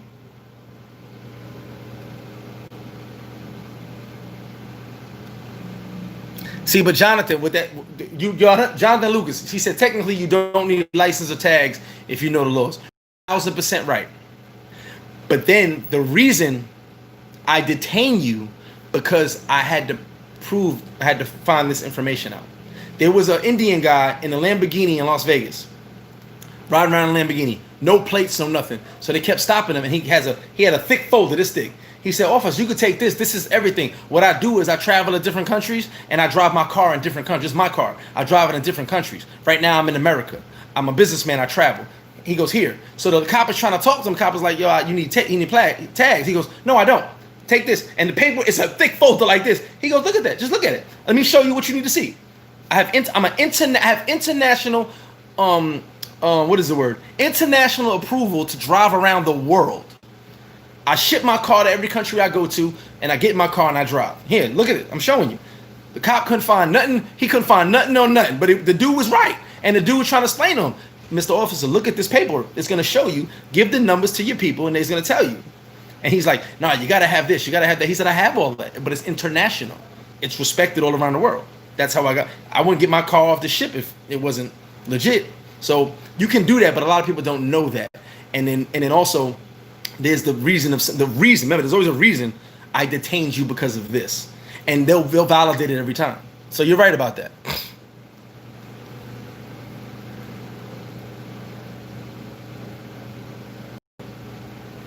But Travis, you know what I found out? Every president wanted to build a wall, which is wild.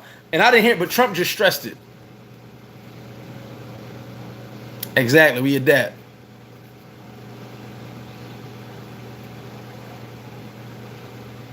Nah, heck, love. What he's talking about is the hood. I mean, have you ever been to the hood to talk about the hood?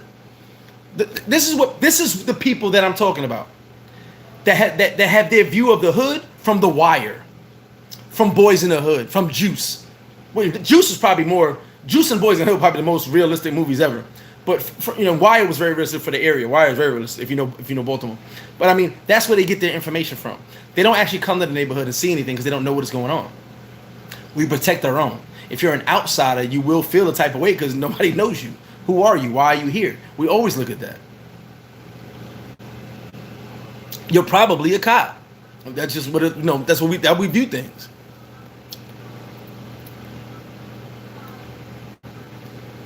Too many Brooklyn guys in here. All right, where my South Side guys? Nah, I'm messing. I love Brooklyn all day.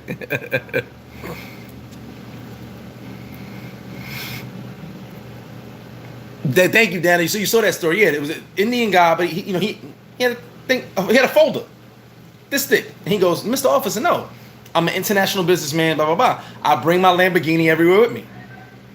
And the cop felt stupid after that. Menace Society was definitely a realistic hood movie, and I'm gonna tell you why. I'm gonna tell you why Menace Society might be the most realistic hood movie. Rafael Guzman, I've been all over the map. Definitely to Massachusetts. Definitely to Boston University. Did parties over there years ago. All that. Shout to Massachusetts. But while Menace Society might be the realest, it's how they give the breakdown. Remember, he said, "Old dog, just a young mother effer who don't give him." Old dog was so programmed to hate police, hate people in general, that everybody's bad. He didn't care about life.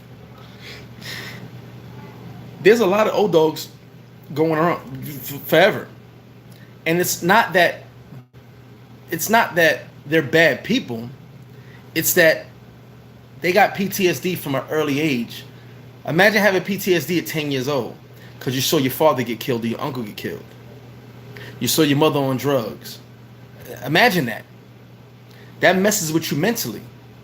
And you eventually start to build on a persona of hate and anger. Then let the police start messing with you at 12 years old. Now you're just full of rage. And that's what happens. So Menace to Society was probably the one. If you remember Trey was cool. Trey was cool. You know, his mom's got strung out. His pops killed somebody.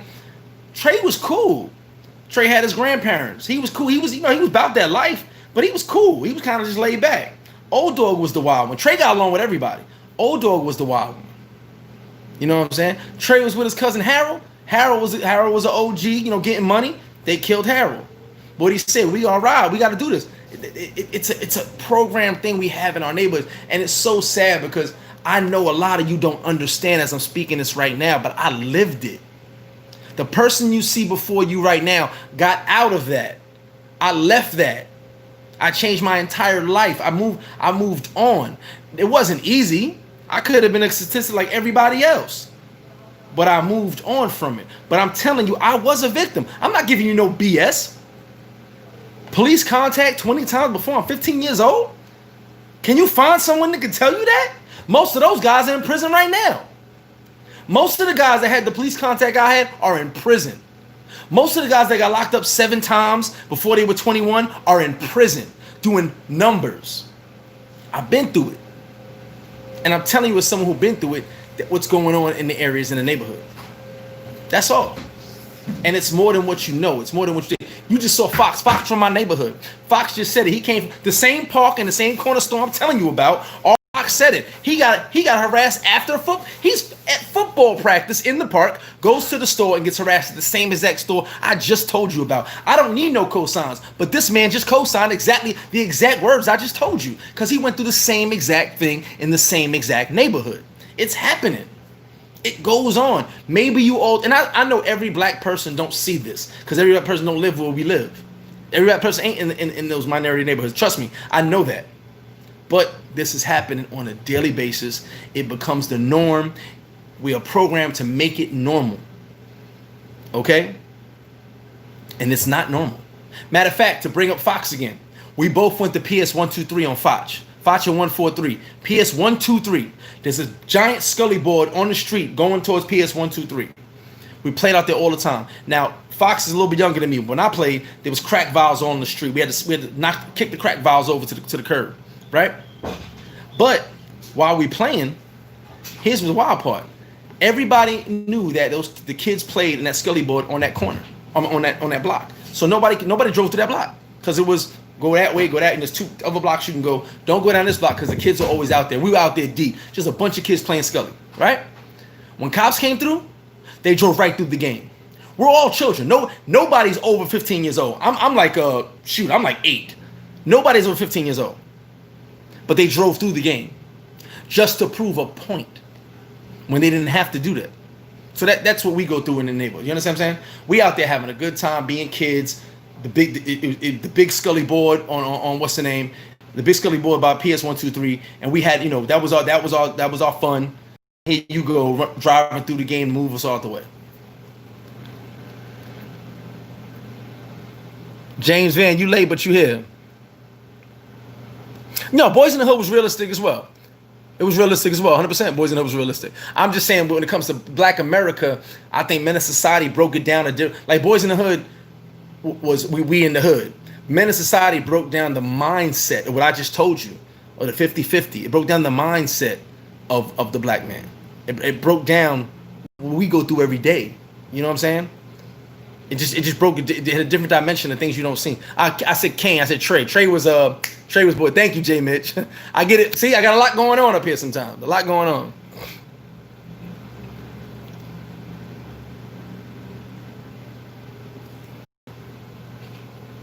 Thank you. You eventually have the thinking there's no way out. 100%. Listen, I thought there was no way out. I thought going to the bookings was normal. Listen, I thought that. You know what I'm saying? I thought grabbing the phone, telling people, hey, I got the phone till I run out of change was normal. That ain't normal. That ain't normal. These things we go through are just not normal.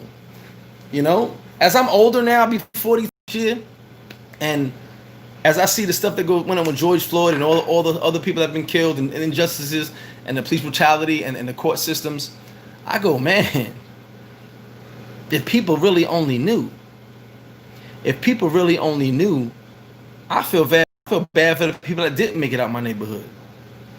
You know what I'm saying? I made it out, but I feel bad for those that didn't. Man, I didn't have to make it out. Trust me when I tell you, there was a good chance I didn't make it out, but I made it. You know, went through my trials and tribulations, went through what I had to go through, but I made it out. But I'll be damned if the decks ain't stacked against us. And I don't care what nobody thinks. Someone was telling me, well, it ain't white and black no more. No, it's not white and black no more. To me, it's not white and black anymore either. And if when I gave my speech, what I told you guys, I'm done talking about 450 years of slavery. I'm done talking about it. Because that's all white America does is say, oh, slavery, he pulled the slavery card. No, we're not talking about slavery. It's 2020. You just ain't got the whips. You got guns and stun guns. You ain't lynching us no more. You're putting your knee on our neck. You ain't got us in a chain gang. You putting us in handcuffs. We still shackled. It's still going on. Jim Crow is still happening. It's just that it don't look separated anymore. Ain't no signs anymore. It's still happening, guys. This is what we need the world to understand. This is what I think while the world is protesting, because they see what they listen. Everybody loves black culture. No one wants to be black. Remember that shit. Remember that. They love the music. They love the dress. They love everything else until it's time to be black. Then they go, oh yeah, I don't want to get pulled over. You know, it's a different aspect. And it's just one of them things, man. I mean, I came today with I want to be positive. I want everybody to be positive. But at the same time, there are things we need to see out here. Make sure you share this. Listen, share this video. Tell your peoples. If you don't watch nothing, watch the first 20 minutes. Just so your peoples can get a white, black, whatever you are, get an understanding of what's going on. Hit the like button, hit the notification button. You know, for the guys that are here for Friday Night Lights, this week I will not do Friday Night Lights. It will be the week after, just so we have more to talk about with the sports. TaylorMade has a show tonight, a marathon at 6 p.m. Starting at 6 p.m. He has a marathon, a bunch of your favorite YouTubers. And then you guys know Simp Talk.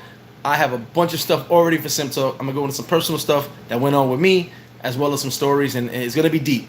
This got deep because I was just tired, man. Like, listen, without getting emotional, it's mentally draining to see what's happening right now. Only because I've been through it. And what hurts is, I can say it to you a million times. And if you've never been through it, you will never understand. So what I want you is, that's where the speech came from. I know you don't understand. I know you may never understand. Stand with us. Show us support. Because even though you don't know what we go through, what if it happened to your son? What if it happened to your family member? Think about that.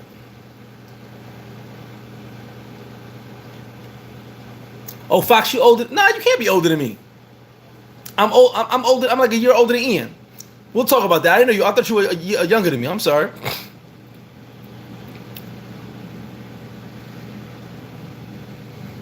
Fox, we'll talk about. I think you're younger than me, Fox. We'll talk about that. It's all good. We're around the same age though.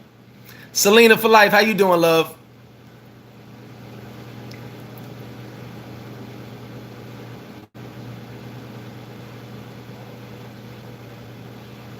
Facts, Fox, facts. But I'm glad you made the comment. Like I was saying, I don't need to. But you co-signed the story I told, so it actually was. It's perfect timing. I'm glad you spoke up about that, so people could see. Someone in the chat is saying, "Hey, it happened to me too in the same block." I ain't making this up.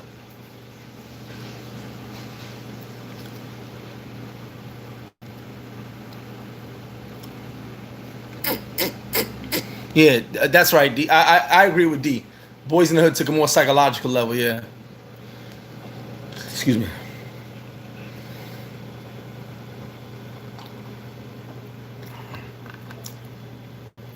Definitely good peoples in the hood, man. Don't ever let them fool you and tell you that the hood is bad. Sorry, you have a misconception. If you're an outsider, it might be bad for you, but hood is great. Yo, Sir Kayla in the building. Kayla, okay, mommy.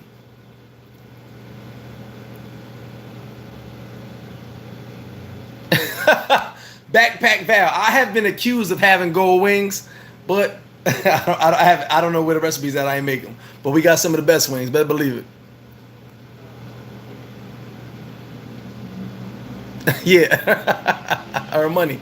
You're right. The Wood was a dope movie. The Wood was good too. I think with The Wood, it for us, and I love the movie, but it was more that it wasn't as hood as Boys in the Hood. You know, they were still hood dudes, but you know, they went to more like uppity type dudes. But it's just cool too. It was still hood. James Van, Philly, it happens. You already know. Mr. G Man Styles, he already knows. We could teach on it. Oh, okay, that's my bad, Fox. So you're like a year or two older than me, because I was 96. All right, there you go. My bad, Fox. I thought you was under me. My fault. So you was on them teams I played then. All right, we got to talk about that. We got to go back and talk about when y'all blew us out by like 30 points. We got to have that conversation. Nah, I'll say Fox was my man too. I didn't know you graduated with 2 times. My fault. All right, Fox, I got you. That's all love, though. It's all South Side. It don't matter. It's all South Side. Tell 2 times I said what up. As well as Ian, by the way. You know what it was? I thought you went to school with Ian. So I thought you would. You know, Ian's like a year younger than me. So I thought it was Ian. My bad. 29, you in the building. I'll be 42 this year. All right, fine. We on the same page. Now I got you. All right, Kayla, tu sabes. Tranquilo.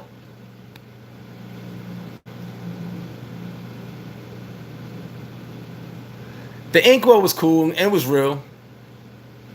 Oh, James White, but Rosewood was a real story where they burned the towns. And look at what they did to Tulsa. Listen, you go. I don't get into that. I don't do politics. Go get into that with the Tulsa, the Black Wall Street. Tulsa was really a Black Wall Street.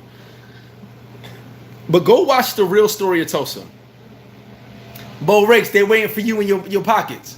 Go watch the real story of Tulsa, and I'll tell you why. Real story. A lot of those dudes came back from the war. Military dudes, trained dudes. Tulsa had banks and all that. But what happened was, town by town before Tulsa, the word was the KKK was burning shit down. The most prepared was Tulsa. The most prepared was Tulsa, because a lot of these dudes were ex-military. All right? It took one incident. If you go read it or follow it, however you want to do it. Matter of fact, you can go watch, what is that TV show or the movie that came out about the superhero guys? Remember it just came out HBO? What is that movie called? Somebody tell me the movie. There was a TV show, comic book. They're superheroes, but they have like, the black chick was in it. I can't remember the damn name. Watchmen. Okay. The first episode of Watchmen starts in Tulsa. Starts during the fall of Black Wall Street. Okay. I think they actually did a more accurate depiction in the first episode of Watchmen than anybody's ever done ever. Some of the black soldiers were called away. As they're waiting for the KKK to come into this town, some of the black soldiers were called away. So as Tulsa, Oklahoma had some of the biggest concentration of black soldiers, because they went for business and have jobs, the soldiers were called away right before the shit hit the fan. And then, because they knew there were soldiers there, they dropped bombs on the town. Bombs. The first time in American history, bombs been dropped on the town. Go watch The Watchmen, the first episode. You ain't got to watch The Watchmen. I'm not into it that much either. Watch The Watchmen, the first episode. They break down the Tulsa riots, the burning down of the town. It was perfect. It was there was a writer wrote about it. He was even like, this. If you want to know history on Tulsa, go watch The Watchmen. Like, for some reason, they focused on that and made it to how the little girl became so and so whoever she was. But go watch it. It breaks it down. You know, this was the richest town in America, as far as, you know, African American. One of the richest towns in America, but as far as African Americans. And They watched town to town being burned down. And Tulsa was ready. Tulsa was ready. They were waiting. They were ready. For some reason, out of nowhere, a bunch of soldiers get called away. Why? We still don't know to this day, but they got called away at a moment where all hell broke loose. Gotta check it out. Bo Rakes in the building. I can't believe I must have made it. Bo Rakes is here. Yes, Watchmen. Thank you, guys. Oh, St. J, The Boys, one of my favorite shows. I just watched 000. Dope show. Whew. Dope show. Will Ortiz, what's good with you? John Brooks, what up? If you want some of my shows, I just watched 000 on Prime. Listen, go watch 000.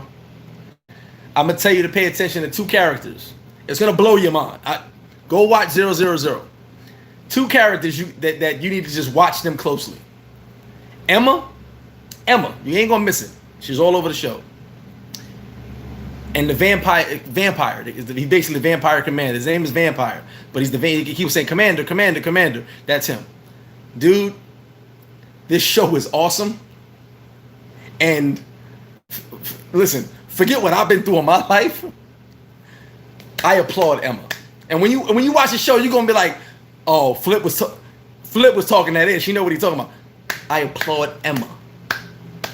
I wanna write a letter to somebody and tell them whoever made that character Emma, that's the greatest character in TV show history as far as what she went through to get where she was at. Go watch the show. You'll love it. Trust me. That gets Flip 2 thumbs up. South Central was dope, but it was more focused on father-son relationship. It was definitely dope, but it was more focused on father-son.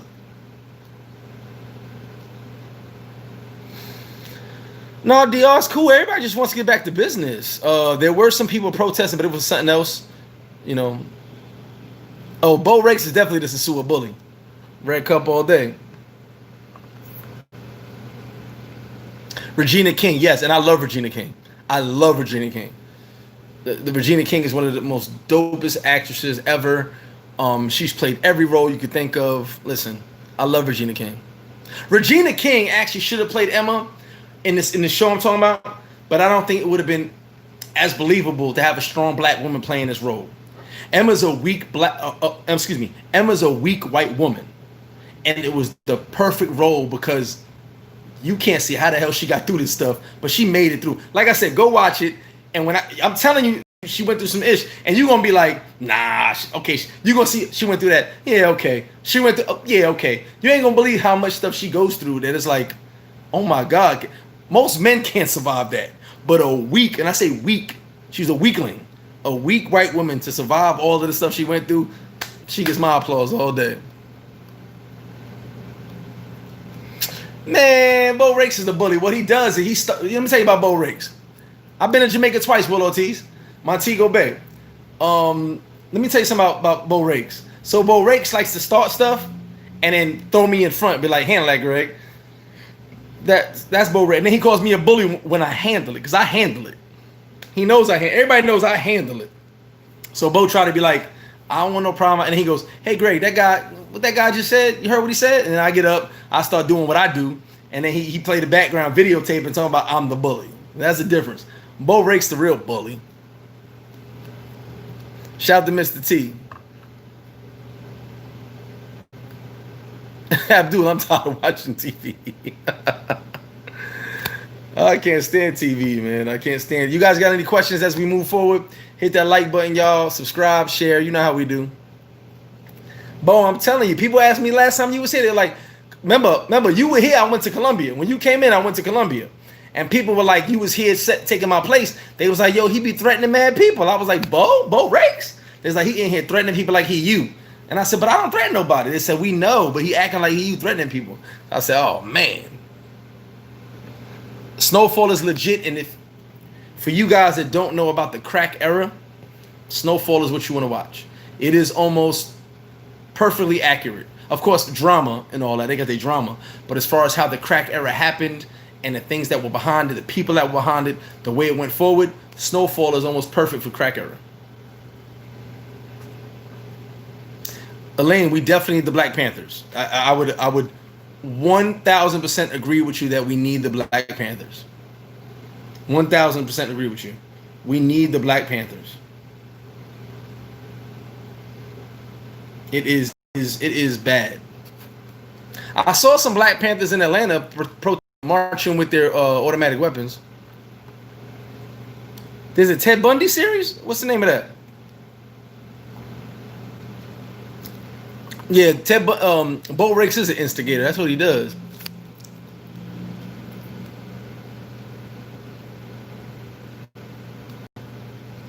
Will Ortiz, I've seen that. People going about their business. I've seen that. They're ready to get to know. Everybody's ready to get to normal again. No, the Bloods ain't quiet. Crips ain't quiet. In New York, at least.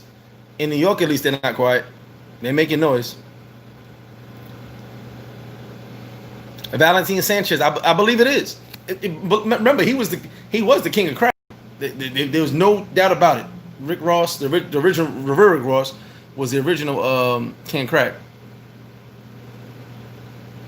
Yes, Lynn, I heard about that they canceled Watchmen. That's why I didn't get into it, because if you watch Watchmen, there's such a black and positive racial presence in that show. I didn't think it was gonna last. They went away from the storyline to be more positive, and I didn't think it was gonna last. James White, Black Mirror is good, but when it's, and shout to my London British people, it's just when there's too many shows. They had the first couple episodes were all British.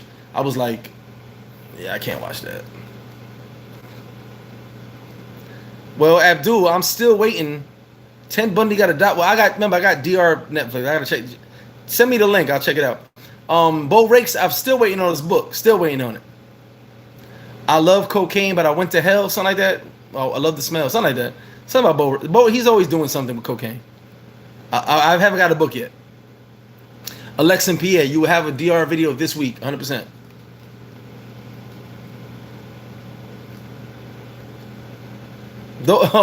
The dudes with the red hats with the angels, the guardian angels. I don't know if they could fight it. I had a runner with them one time. I was young though. A friend of mine knocked one of them out because they got out of pocket. But Bo, send me a message. I'll send you my address, bro. I've been waiting for this book for 2 years. 2 years.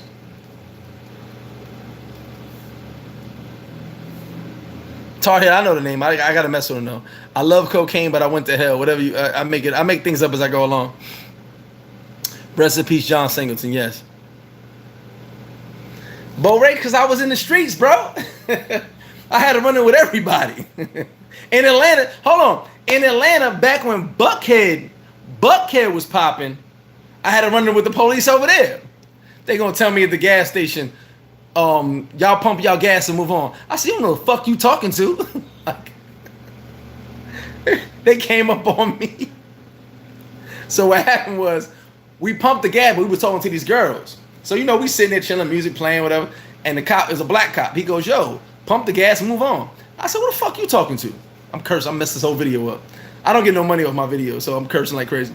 So the cop started walking towards me. I said, don't get too close to me.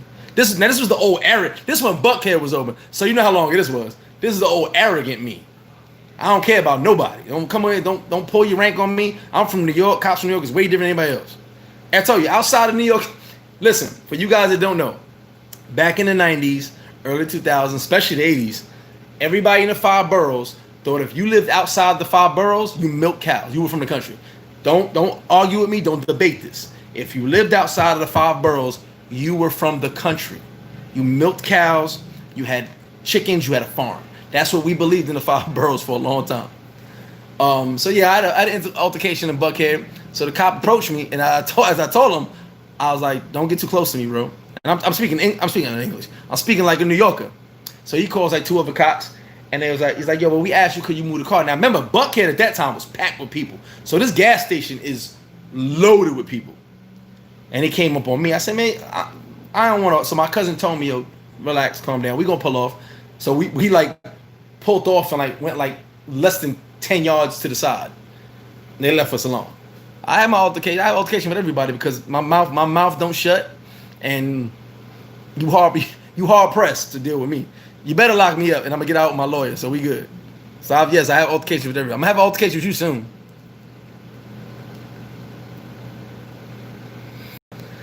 James White, shout to the educated traveler. I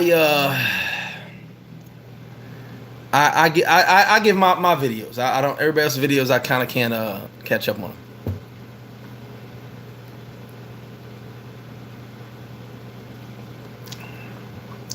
Well, D, hold on. Let's catch into D's comment.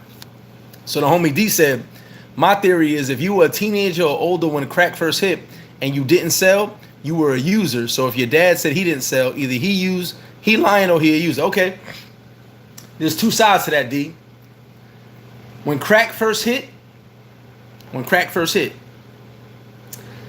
dealers became crackheads. Most of the dealers. And I'm gonna say most. I'm gonna throw a number out there. Maybe 60% of the dealers became crackheads. You know why?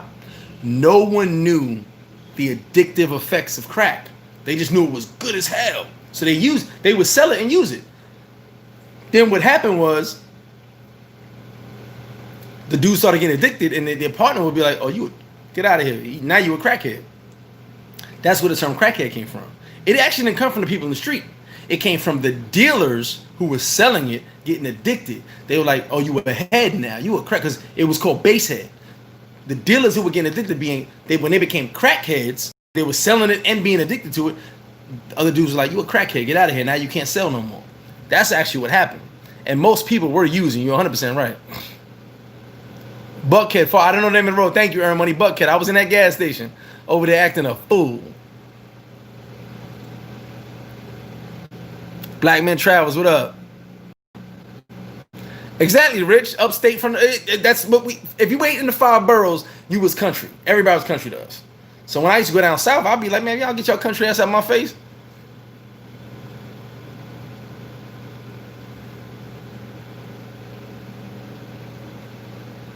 Will, how true is the rumor? Every police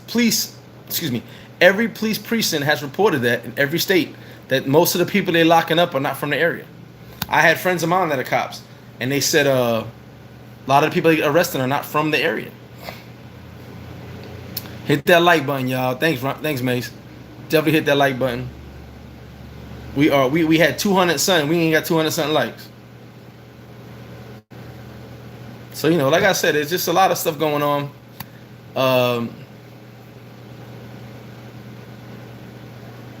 Earn Money. No, back then when Buckhead was popping, it was popping. Buckhead used to be, Buckhead was bumper to bumper traffic. I remember that. And I was still living in New York. I was just down there visiting. Not me. I dealt with strippers only. But when I was in Atlanta, I dealt with strippers only. I ain't want to talk. Matter of fact, that's a lie. I dealt with like 3 or 4 regular chicks that had really good jobs. Wow, I met some young black ladies with really good jobs. I actually know 2 women right now that have model agencies. I met them when they started their model. Matter of fact, I'm gonna tell you how long ago this was. Remember the song with Gucci Mane and Nicki Minaj?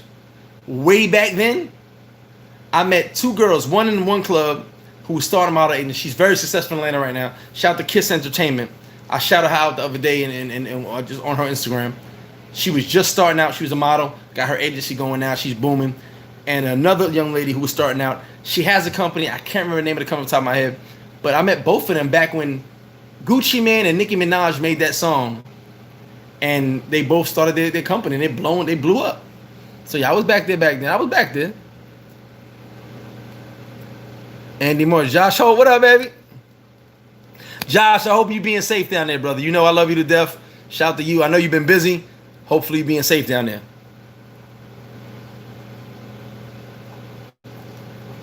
Abdul, exactly. $2, $3. Hey, I'm good with that.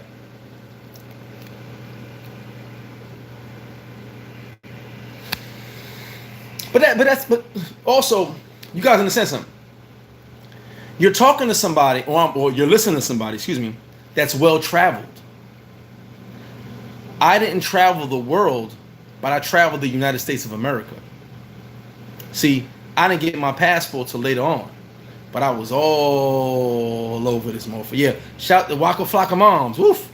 She from the hood. Waka Flocka from Queens. This Uncle Bimmy's the hood dude from Queens. I was all over the country. So I got like I was places where people just didn't go because I'm a nomad and I travel. I like to go places. I couldn't sit still. I had to go. I had to go. I had to go.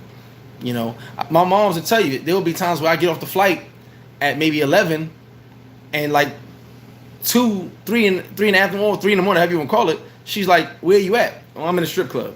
You know, I never made us drop my bags off. I got my rental. I'm running around town. You know what I'm saying?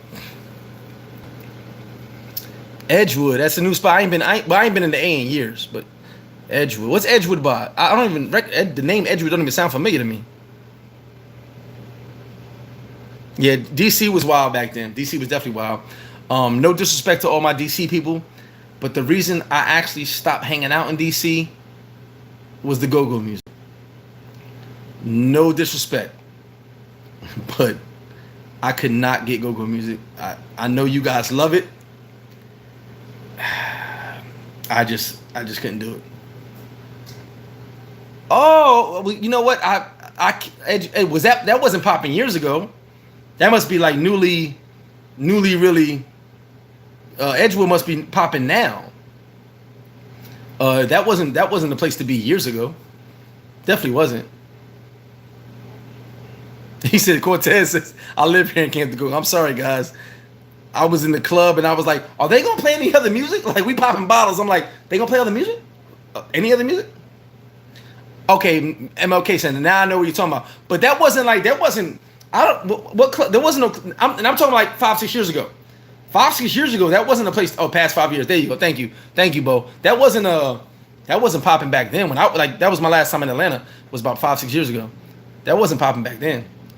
I'm not knocking the go-go. I just said I can't do it. I can't do the go-go. That's all I'm saying. Oh, so Edgewood's the place to be now. Is the Compound still popping? I used to love the Compound. If you've never been to the Compound in Atlanta, the Compound's the only place in the world, and I'm going to say the world. Saudi Arabia needs to take a whole copy of the Compound and build them a club like this, because a club like this in Saudi Arabia would do wonders for everywhere around the world. You walk in the Compound's like 5 clubs in one. It's like bars everywhere, stages everywhere, you know what I'm saying? And you might go to the left over here, and you're going to see the hood rats stripping. Then you go that way, and you're going to see the bougie mofos, you know, popping champagne, acting how they act. Then you're going to get a call to the main stage. They're going to be like, everybody who wants strip for this $100, get over here. So now everybody goes. And then when the Compound had album release parties, it was dope. And you wasn't getting in. You wasn't getting in if you ain't know nobody. You know, I'm going to tell you right now, I don't care who you thought you was, but you wasn't getting in. I got in every party, sister, my peoples I knew, but you wasn't getting in. And it be thousands of people waiting online. And I mean, I felt bad because I was like, they don't know they're not getting in. Like, this is like invite only, but they trying to get in. Compound be packed, but if you've never been, and it was hood as hell too. If you never, and it was in a hood neighborhood. If you've never been to Compound, I suggest you go, but don't tell people that I told you to go if something happens. But the Compound was, oh man, dude, Compound was awesome, straight awesome.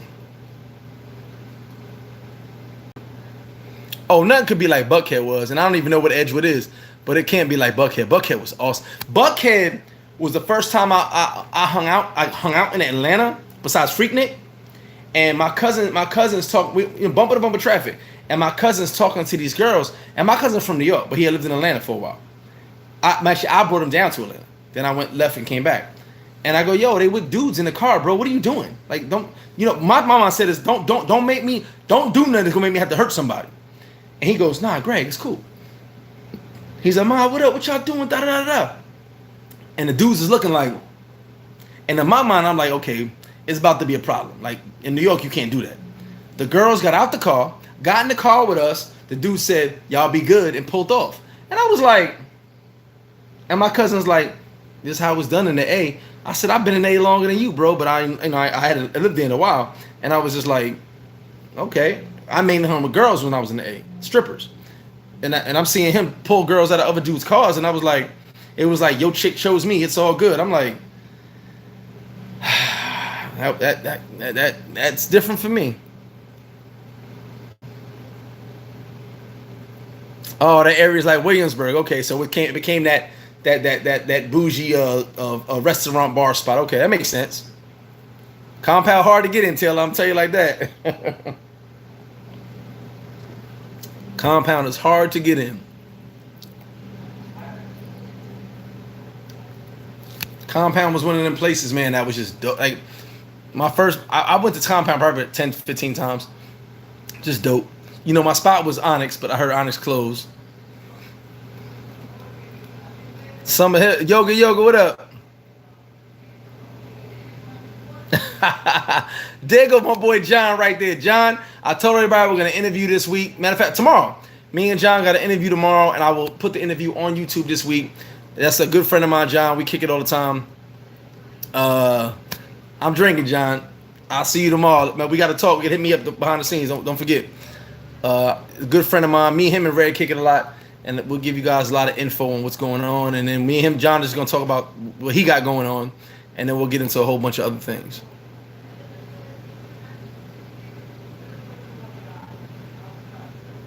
Oh, I believe that because a lot of people learn how to. I can name a ton of promoters in Atlanta and Atlanta and South Carolina, yeah, but Atlanta and Miami. I can name a ton of promoters that were like gophers and errand boys back in New York back in the day that learned from other promoters and then started blowing up. Buddha bless you late, but you here, baby.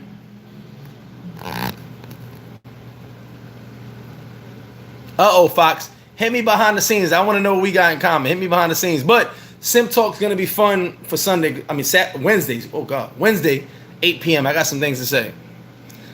New York City King. We are open, brother. We are open. Yeah, been me Southside all day. Fox, hit me behind the scenes what we got in common. I'm curious about that one. But definitely. Simp Talk going to be good this Wednesday. Definitely going to be fun. I got a lot to talk about. Something personal, too. You know, I get personal with you guys. I tell the truth. I don't BS. But also just the logistics of some things I want to talk about.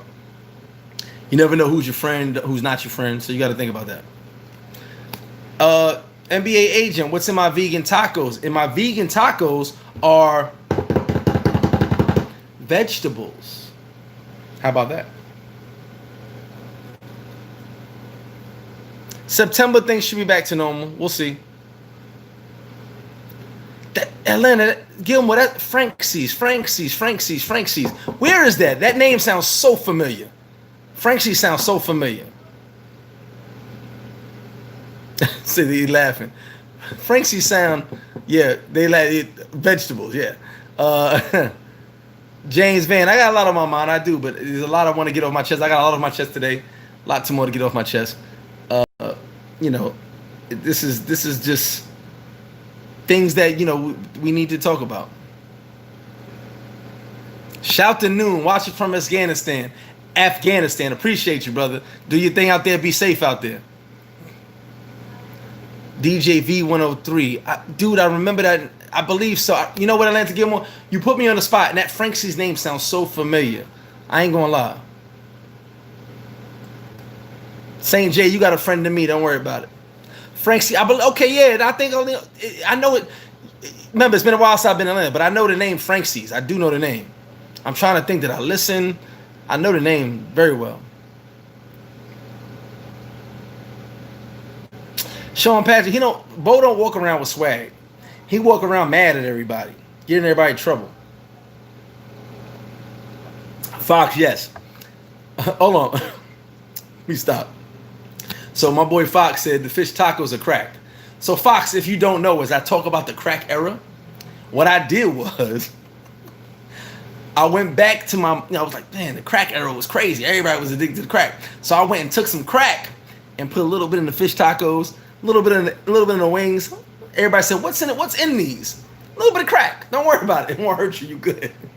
One of my dudes was like, I'm addicted to this. I was like, I know.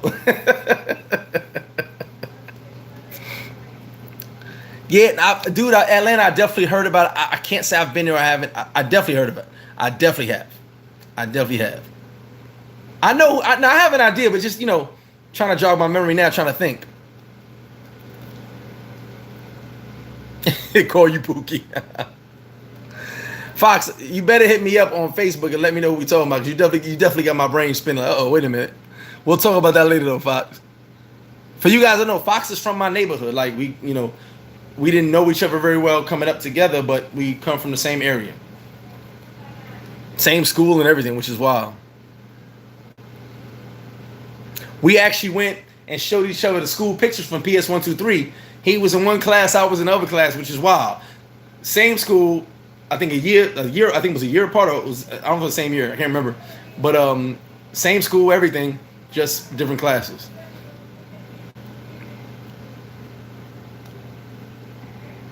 Yeah, remember that? I was prom queen. Well, you more like a prom fiend.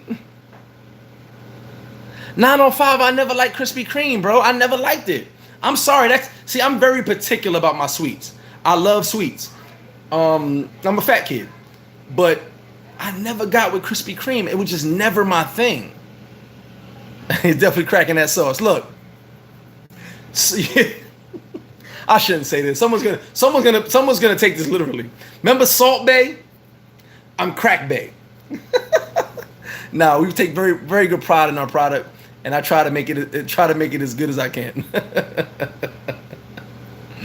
But I always joke around because people are like, "What's in that?" So I try to give the best product we possibly can. Sean Patrick, Latin America and Caribbean. I don't get all the shows you like. You guys in America have the R. Kelly show. I don't have that unless I put on my VPN. You guys have the All American show. I don't have that unless I put on my VPN. You guys have a lot of shows and movies that we don't have down here. Down here is more Latin, a lot of Spanish shows. Even my Amazon Prime, which I just got recently, was dope. Spanish shows or movies in Spanish. Prime doesn't let you change over. Netflix does. A lot of Asian influence down here as well. So we don't have all the American. So the stuff you got on your American Netflix is way different. Like I got shows sent to me from guys. Yo, check this show out, Greg. It's not on the Netflix down here. Oh, I believe in Netflix. Netflix. Krispy Kreme always been popular, but I'm not a fan of it. It's just to me a bunch of sugar. Give me Dunkin' Donuts every day. I'm sorry, Fox. Give me Dunkin' Donuts all day. For me, Krispy Kreme is good. No, don't get me wrong. Hold on. Time out. Don't. I'm not knocking Krispy Kreme. But if I had the choice between Krispy Kreme and Dunkin', I'm going Dunkin'. I'm going Hostess. That's maybe because I grew up a certain. I'm particular about my food.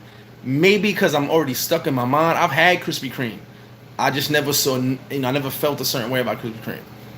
Just me. And it's mad sugar. Oh, Rich, Entenmann's. Oh, God. Oh, forget about it. I used to go to Entenmann's factory on the Ave by York College. Oh, forget about it. Entenmann's factory of 164, 165. Forget about it. You're going to stock up on your cakes, your cookies, your pies. Oh, forget about it. You have no idea what it's like being from the hood. From the hood, the real hood. Going to Jamaica Ave, shopping for some clothes, getting some t-shirts, some jeans, and then telling the fellas, hey, wait, fellas, I got to go to Entenmann's. Because you got to walk past the buses to go to Entenmann's. I got to go to Entenmann's. They're like, what you mean? I get an apple pie, some cookies and cakes. You have no idea. And I have no shame in my game. I need some apple pies, some cakes, and some cookies. I'm going to Entenmann's. Trust me. One of my favorite spots. Love it. Dunkin' Donuts was always my favorite because Dunkin' Donuts was the first place I drank coffee. I was never into coffee till I was bodybuilding. I couldn't, coffee wasn't my thing. But they had the iced coffees. The iced coffees, it's coffee, just they do ice on it. Got me drinking regular coffee. So I would have a bunch of iced coffees as I'm in the gym, which got me used to the flavor, which it wasn't bad. It's just, to me, I had to get myself adjusted because I was never a coffee drinker. And then the iced coffees, the coffee, which, if it's hot outside, let's get an iced coffee and we go into the gym. If it's cold outside, let's get 2 regular coffees going to the gym. So Dunkin' Donuts will always have my loyalty because even when I was in Colombia, you guys saw pictures. I was in Dunkin' Donuts. I just love the coffee. Shout to Chris, he brings me Dunkin' Donuts coffee every time he comes down. I mix it in with my coffees and I just, put it up. I'm just a fan of Dunkin' Donuts, uh, for years now. And they got me into coffee. I would never drink coffee before Dunkin' Donuts. Oh, you used to work at the Hostess Factory? Oh, Third Mundo. What was the name of that donut? What was the name of that donut? Shout out Third Mundo. Where you been, man? I ain't seen no videos from you. But shout out to Third Mundo. What was the name of that donut? The powdered donut with the jelly in the middle. Anybody know the name of that donut? See, that's how I know Third Mundo was in New York. He was in New York all day. What was the name of that damn donut with the jelly in the middle? Oh, I used to love that. What did they called that? The jelly filling? You know what it was? The jelly filling at Dunkin' Donuts. The jelly filling. I love that donut. That and the chocolate cream filling. The jelly cream filling and the chocolate cream filling at Dunkin' Donuts. My two favorite donuts. Of course, I had to have my all chocolate glaze, whatever it was. I mixed it up with the pumpkin donuts, of course. But I think the powdered donut with the jelly filling and the powdered donut with the chocolate filling, chocolate cream, the best donut Dunkin' Donuts ever made. There you go. That's dope throwback right there, Third Mundo. I had stand donuts before. Good, very good donuts. Very good. Nah, Noble, I'm not gonna lie. It's not bad. I'm not saying it's bad. I'm comparing it to my donuts. Krispy Kremes are not bad at all. The little chocolate chip, remember those? The little box. We can go back now. I told you I've been around. Fox, you worked at the factory my Irish grandfather worked at, right there off the avenue. Trust me. Listen, I wanted a job there. I couldn't find out who to talk to, but I'm glad you worked there. That's dope. And yes, you can bring as much as you want. I worked in the cake factory in Atlanta, and they had bags of cakes, cookies, and pies at the front. The workers would never take it, so I was a temp. They hired me full time, but I left Atlanta. I was a temp, and they gave garbage bags full of cookies and stuff. That's when I used to smoke weed. So we literally, like, everybody in the household worked there except for one person. We all worked at the factory. I had the afternoon shift, so they all were at the house already. But I brought the most cakes because everybody, like I said, they gave me a full-time position, salary. I had a full-time job, salary. One of the supervisors was like, you might make supervisor within the year because the way you work. But I left Atlanta. But I would bring. What happened was everybody liked me, so everybody would give me, like, yo, Greg, take all of that stuff because it was the last shift. Take all of that stuff because the night shift does prepping for the next day, and I would be like a Santa Claus sack of cakes, cookies, pies. No shame, because they would tell me, Greg, get whatever you want. Because at first I wasn't touching it, and they'd be like, it's free. We want you to take it because this is stuff we sell. I get to the crib, they got two. That's when the mini kegs came out of Heineken and Beck's.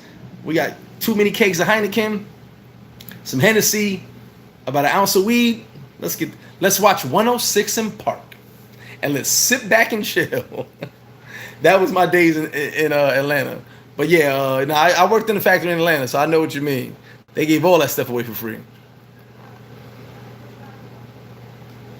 Selena, I'm with you. Dunkin' Donuts to me is the best coffee. And after falling in love with coffee, Dunkin' Donuts to me just has that flavor, that buzz I need.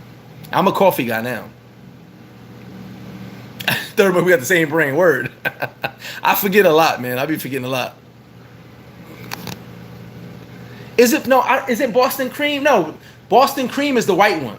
You have Boston cream, you got the chocolate cream, and now you got the jelly. Me and Third Mundo was talking about the jelly donut. No, but the jelly donut is something different though, D, in New York at least.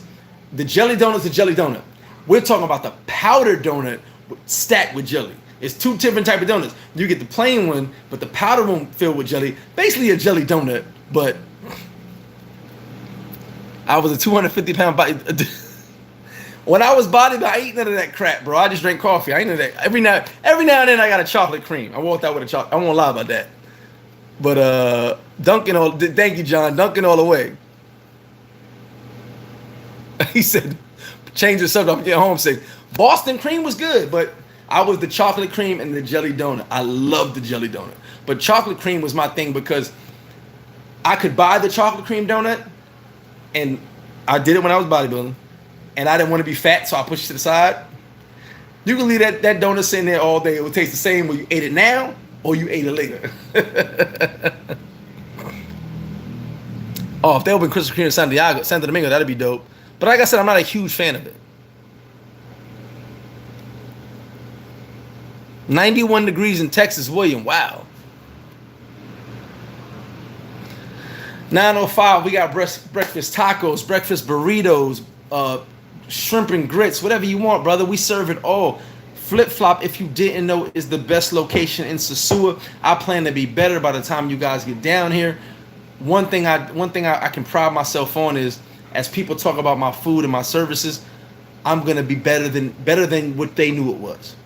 I just had a meeting with my people today. Only two are here. Those are the main two that are gonna be here. Everyone else will come back later. And the older lady who pretty much runs the kitchen for me, we had a long talk about how I want the food to be. All my old food is gone. Let me tell you guys the freezers. All my old food is gone. There is no food that was here while we were closed. It's all gone. All new stuff is here. Cost some money, but what I did was I actually tried some of the wings that was sitting in the freezer.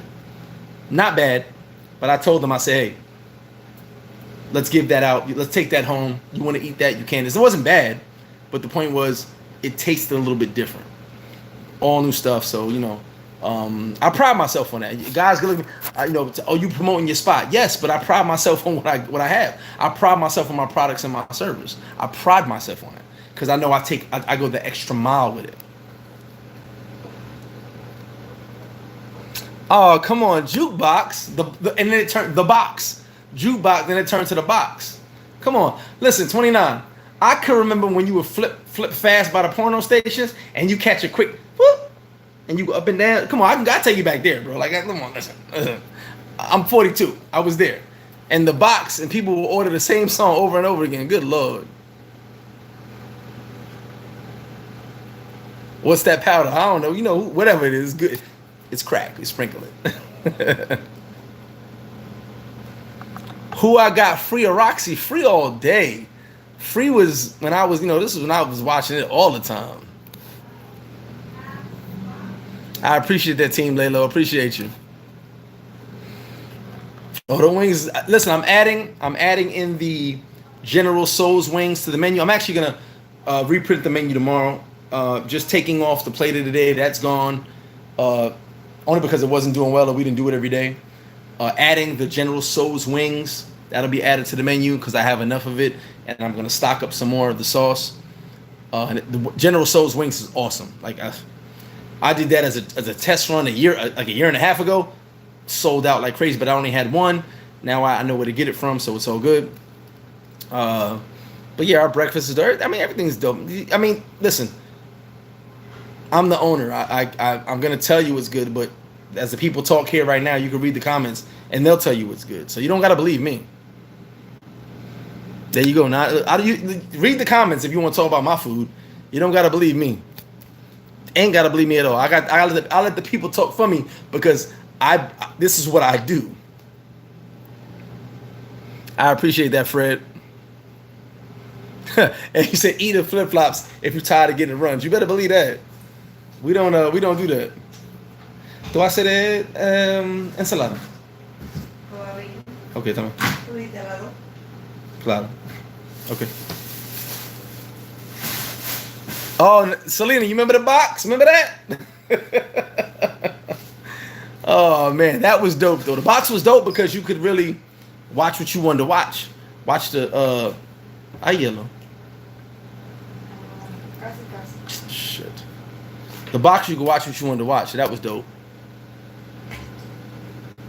But you know what? 106 in Park with Jay and Free was probably the best 106 in Park, in my opinion. It was, one second, and a pizza. It was more natural. It was more natural. They kind of bob together.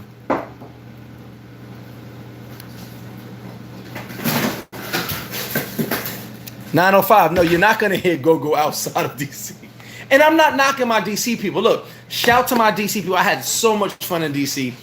So much fun in B-More. But, and I was, like I said, I didn't travel the world, guys. I've only been in a few countries, but I traveled America, especially the East Coast. And the go-go thing, I just couldn't wrap my head around it. My bald head, I couldn't. I was like, what is going on here? And a couple of my friends from DC, we would laugh because I was like, you guys listen to this stuff in the club? Like, you're in the club? Like, and this is all you listen to? I was like, man, I need a little bit of, you know, some of the music made me bounce a little bit. You guys are just, and I was like, I'll never go to another DC club in my life. I don't see that anytime soon.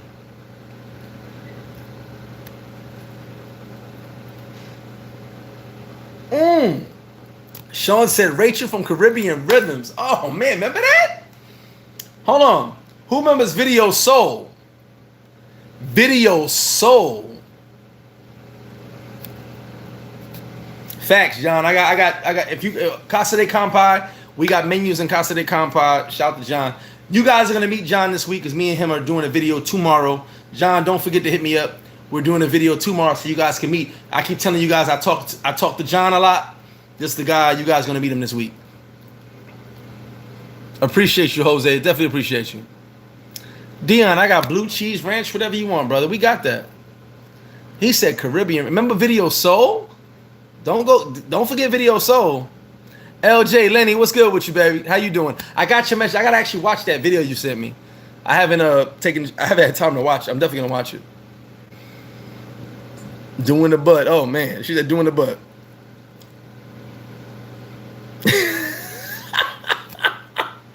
Hold up, Fox. Say it again. Mom's at work. Mom's at work. Kids at home. Then order. Pop that coochie 27 times. We had a block on my house, so all we could do was sit there and wait for the song. We like this, wait for the songs to come on. We couldn't order nothing. I think we ordered like one time while I got in trouble. The tunnel, James White. I could tell you a story, but I was in the tunnel at 14 years old. I could tell you stories about the tunnel. I used to be with Flex. My cousin's a DJ. We used to be with them all the time. I was probably the only person, besides my boys, who were doing security at 17. I was probably the only person in the tunnel that age at the time. I'm sure there were a few, but you're talking to me now. So when I say the only person you probably gonna know. The tunnel was that was clubbing. The tunnel was clubbing. I know clubs changed. I know a lot of bouncers, different people, different producers, artists and that. But the tunnel was dope. I was in the tunnel 14 years old, man. No BS. I was there. I got to see some of your favorite artists perform. I don't use breading, Apex. We don't use breading. So yes, they're naked, and we also do grill, but grill takes a little bit longer. I like to grill it a certain way, and we do we make everything. If you really want the truth, I just have a menu for this, but we make everything. Oh, BET Uncut, yes. BET Uncut. Real brother in the building. What's up? James Jones said video vibrations. Oh yes, Black Mamba. Donnie Simpson, Video Soul. Oh my God. We are going back. On that Teen Summit. I didn't really watch that James Jones because it just wasn't my thing, but I know I watched it here and there. Video Music Box with Ralph and Danes, Rich. Video Music Box. Let me tell you something. If you want to know about black and white, you want to see how years ago, when it came musically, that black and white didn't matter. Remember, hip hop was just starting out. Go watch the intro to Video Soul. Bruce Springsteen is in the intro to Video Music Box. Excuse me. Bruce Springsteen is in the intro to Video Music Box. Dun, dun, dun, dun, dun, dun.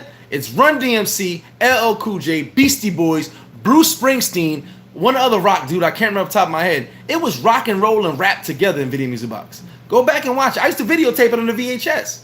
Trust me. Video Music Box, and you gotta go through the archives. I was on Video Music Box twice. The original intro had Bruce Springsteen. It was dope. Video Music Box paid everything. Remember, hip hop was just starting, so it wasn't like a lot of hip hop videos. So they were playing kind of everything, R&B. They played like one rock song, up and coming rappers. So Bruce Springsteen was in the original intro to Video Music Box, and I bet a lot of you guys don't know that. Big Les Rap City, yes. Dominic, I have not given him a 2K. I've been dealing with a lot past 2 weeks. I'm actually gonna go out to Santo Domingo, Santiago, clear my head for maybe next week. It's just no, I have not given up. I just been dealing with a lot. There's a lot going on personally, business wise, my kids. So as I try to clear my head, social media, as I try to clear my head, I'm also trying to just maintain my saneness. Like tonight at 6 o'clock, I'll be doing a 4-hour marathon with TaylorMade.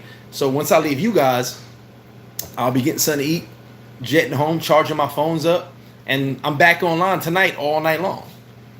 So a couple. I think I'm doing two shows with him. I think I got a hour pause in between, and then another hour back. So, we're working at the same time. It's challenging, but I love to stay busy. That's one thing I miss, is staying busy. So for me, I'm just doing a lot, just doing a whole lot.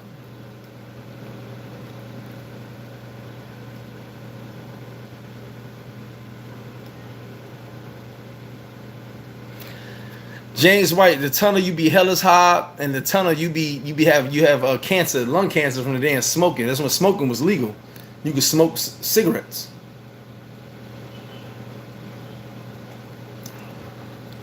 Yeah, we don't do breading. We don't do breading. We just fry them a certain way, and it's a different type of way we fry them. Fox, sees Fox from the hood. He knows it. Speed Cheetahs, that all came after the tunnel. Bed. Remember the original club Bed? I was in there. I was like this. It was just a bunch of beds. I was like, this is wild. I wasn't used to that. It was the new trend. Let's have beds in the club. People may lay down and have sex. I was like, this is not my cup of tea. I'm out of here. I remember that. I can't remember who that was. Midnight Love. Soul Train Saturdays. Forget about it. I was there. I try to do the move sometimes. UMTV Raps. Ed Love of Dr. Dre. Oh, forget about it. No doubt, Fox. Do your thing. Hit me up on Facebook. Let me know what's good. Oh, Bobby Simmons. Oh, forget about it. But see, that's when those TV shows were about music. They kind of changed over, man. They kind of started doing, like, they would do music and videos.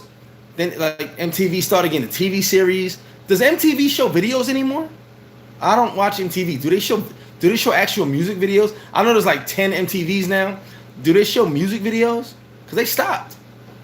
BET, I haven't watched BET in like 15 years. Solid Gold Saturdays. There you go, Felicia. BET. I haven't watched BET in 10 years. I don't know what's going on in BET. Do they have any video shows? I know a lot of these people that start out doing videos stop doing videos. Now I'm old. Now Black Mamba, I'm old enough for Limelight, and I think the Roxy was popping when I was alive. Well, not alive. I'm still alive. When I was younger, but the rest of those that's too old for me. Dominic Gregorio Romeo, you're gonna see a dog with a Giants thing on him. Gregorio Romeo. MTV don't do music videos. It's just crazy. That's how they got their start. And BET was doing that too. They got their start, then it was Love and Hip Hop and all this other stuff. Well, VH1, but still BET was doing this stupid serious stuff. YouTube did take over.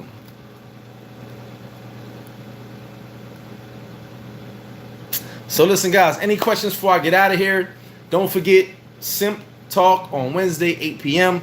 Tonight, Taylor at 6 p.m. Check his channel out, Taylor Made Dreams. He has the marathon with some of your favorite YouTubers are going to be on there. Starts at 6. I think it ends at 10. It's a bunch of YouTubers. I'm on there from 6 to 7 and 8 to 9, but I'm still going to be on there between 7 and 8, just back in the background. Taylor's my homie. Me and him do some things together. So I'll be involved with it. But check it out tonight. I'll try to post the link, because what we're gonna do is just like I said, tonight at 6 p.m. check Taylor Made Dreams out. Check his channel out. You'll see he has a live going on. I'll try to post the link as well, because it's a last minute link. But he's got a lot of people on it. Some of your favorite YouTubers. And okay, Fox just hit me. Some of your favorite YouTubers, and it's gonna be dope. But Wednesday at someone said American Bandstand. No, say no more. Rap City Big Ticket was dope too. So stay tuned for Wednesday. For you guys, for the sports, only for this week. Only for this week, because the accumulation of sports is not built up. We got a whole lot to talk about in 2 weeks. I decided that I'm gonna release a DR video. I will release a DR video, but for Friday Night Lights on Friday this week, I'm not gonna do it. Let the sports accumulate one more week as we get ready to go into the actual the seasons, and then we'll go from that. We'll go every Friday from now. Let's just give this 1 week a rest, because I realized the last week we talked. There wasn't much to talk about because things are getting now. NBA's getting ready. Everybody's getting ready. I will check in with you guys in 2 weeks for Friday Night Lights. There will be a video release for what's going on in DR. Stay tuned for me and John Kumpel's video. John from Casa de Campai. But Wednesday, Simp Talk. I got a lot to talk about Simp Talk. And I appreciate you guys today. Let me answer these questions that they're there. Let me catch up on these questions. Oh, James White, Latin Quarters still jumped. Latin Quarters, from what I heard, Latin Quarters still open. Latin Quarters was a spot, but everybody couldn't go there. Everybody was just scared. So my homie Justice from Oaktown lives in Atlanta. I got his address. He says, how did I get so ugly? I got so ugly from being so beautiful. Shout out to you, Jess. I can't stand that mofo. Is COVID in control over here? We good over here. Pete, are you gonna be at Piedmont Park? Okay. Real brother, I would love to take over YouTube, man. I'm on. Listen, only, but I love. When I say only, we're not even 2 years in. I'm only at 7,700 subs, so that's dope. That's dope for me. So I'm good. I'm good in my lane. I know my lane, and at least I know my people.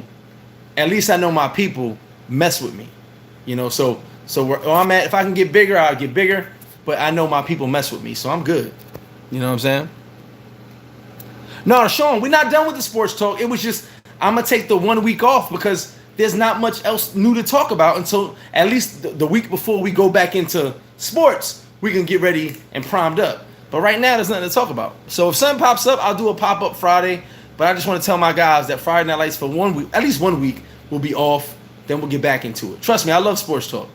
But there's not much to talk about.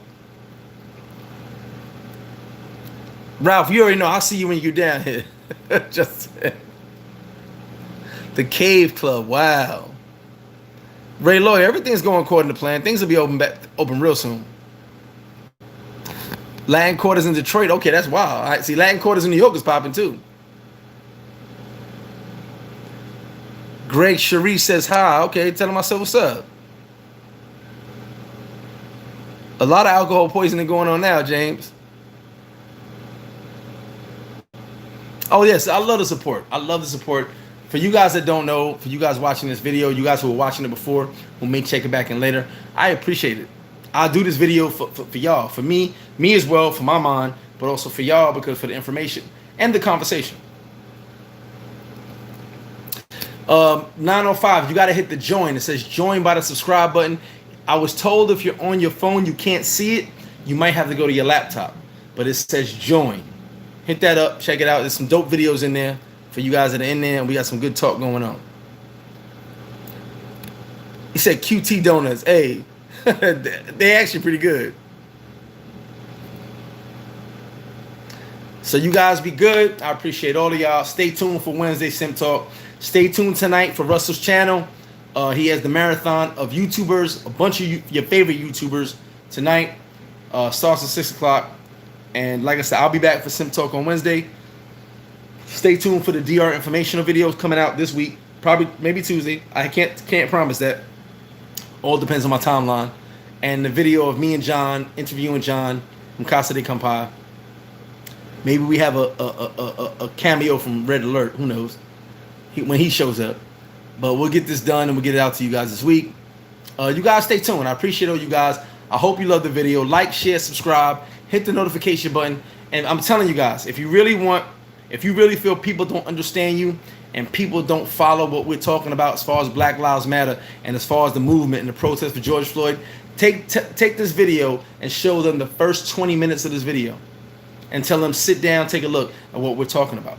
Sit down and take a look about our problems, our injustice, and then let them judge for themselves. You guys be good. I appreciate you guys as always. Another successful, amazing, motivational Sunday service. I want you guys to be motivated because you guys motivate me, and I'm trying my best to motivate you. For all of you guys, keep your mind right, keep your body right, keep your heart right. Stay tuned. We got more to come. Mr. Flip Flop, I love you guys straight up and down, because you guys are keeping me sane right now. I hope I'm keeping you sane as well. Mental health. Check on your people. Check on yourself. All right. Love you guys. I'm out.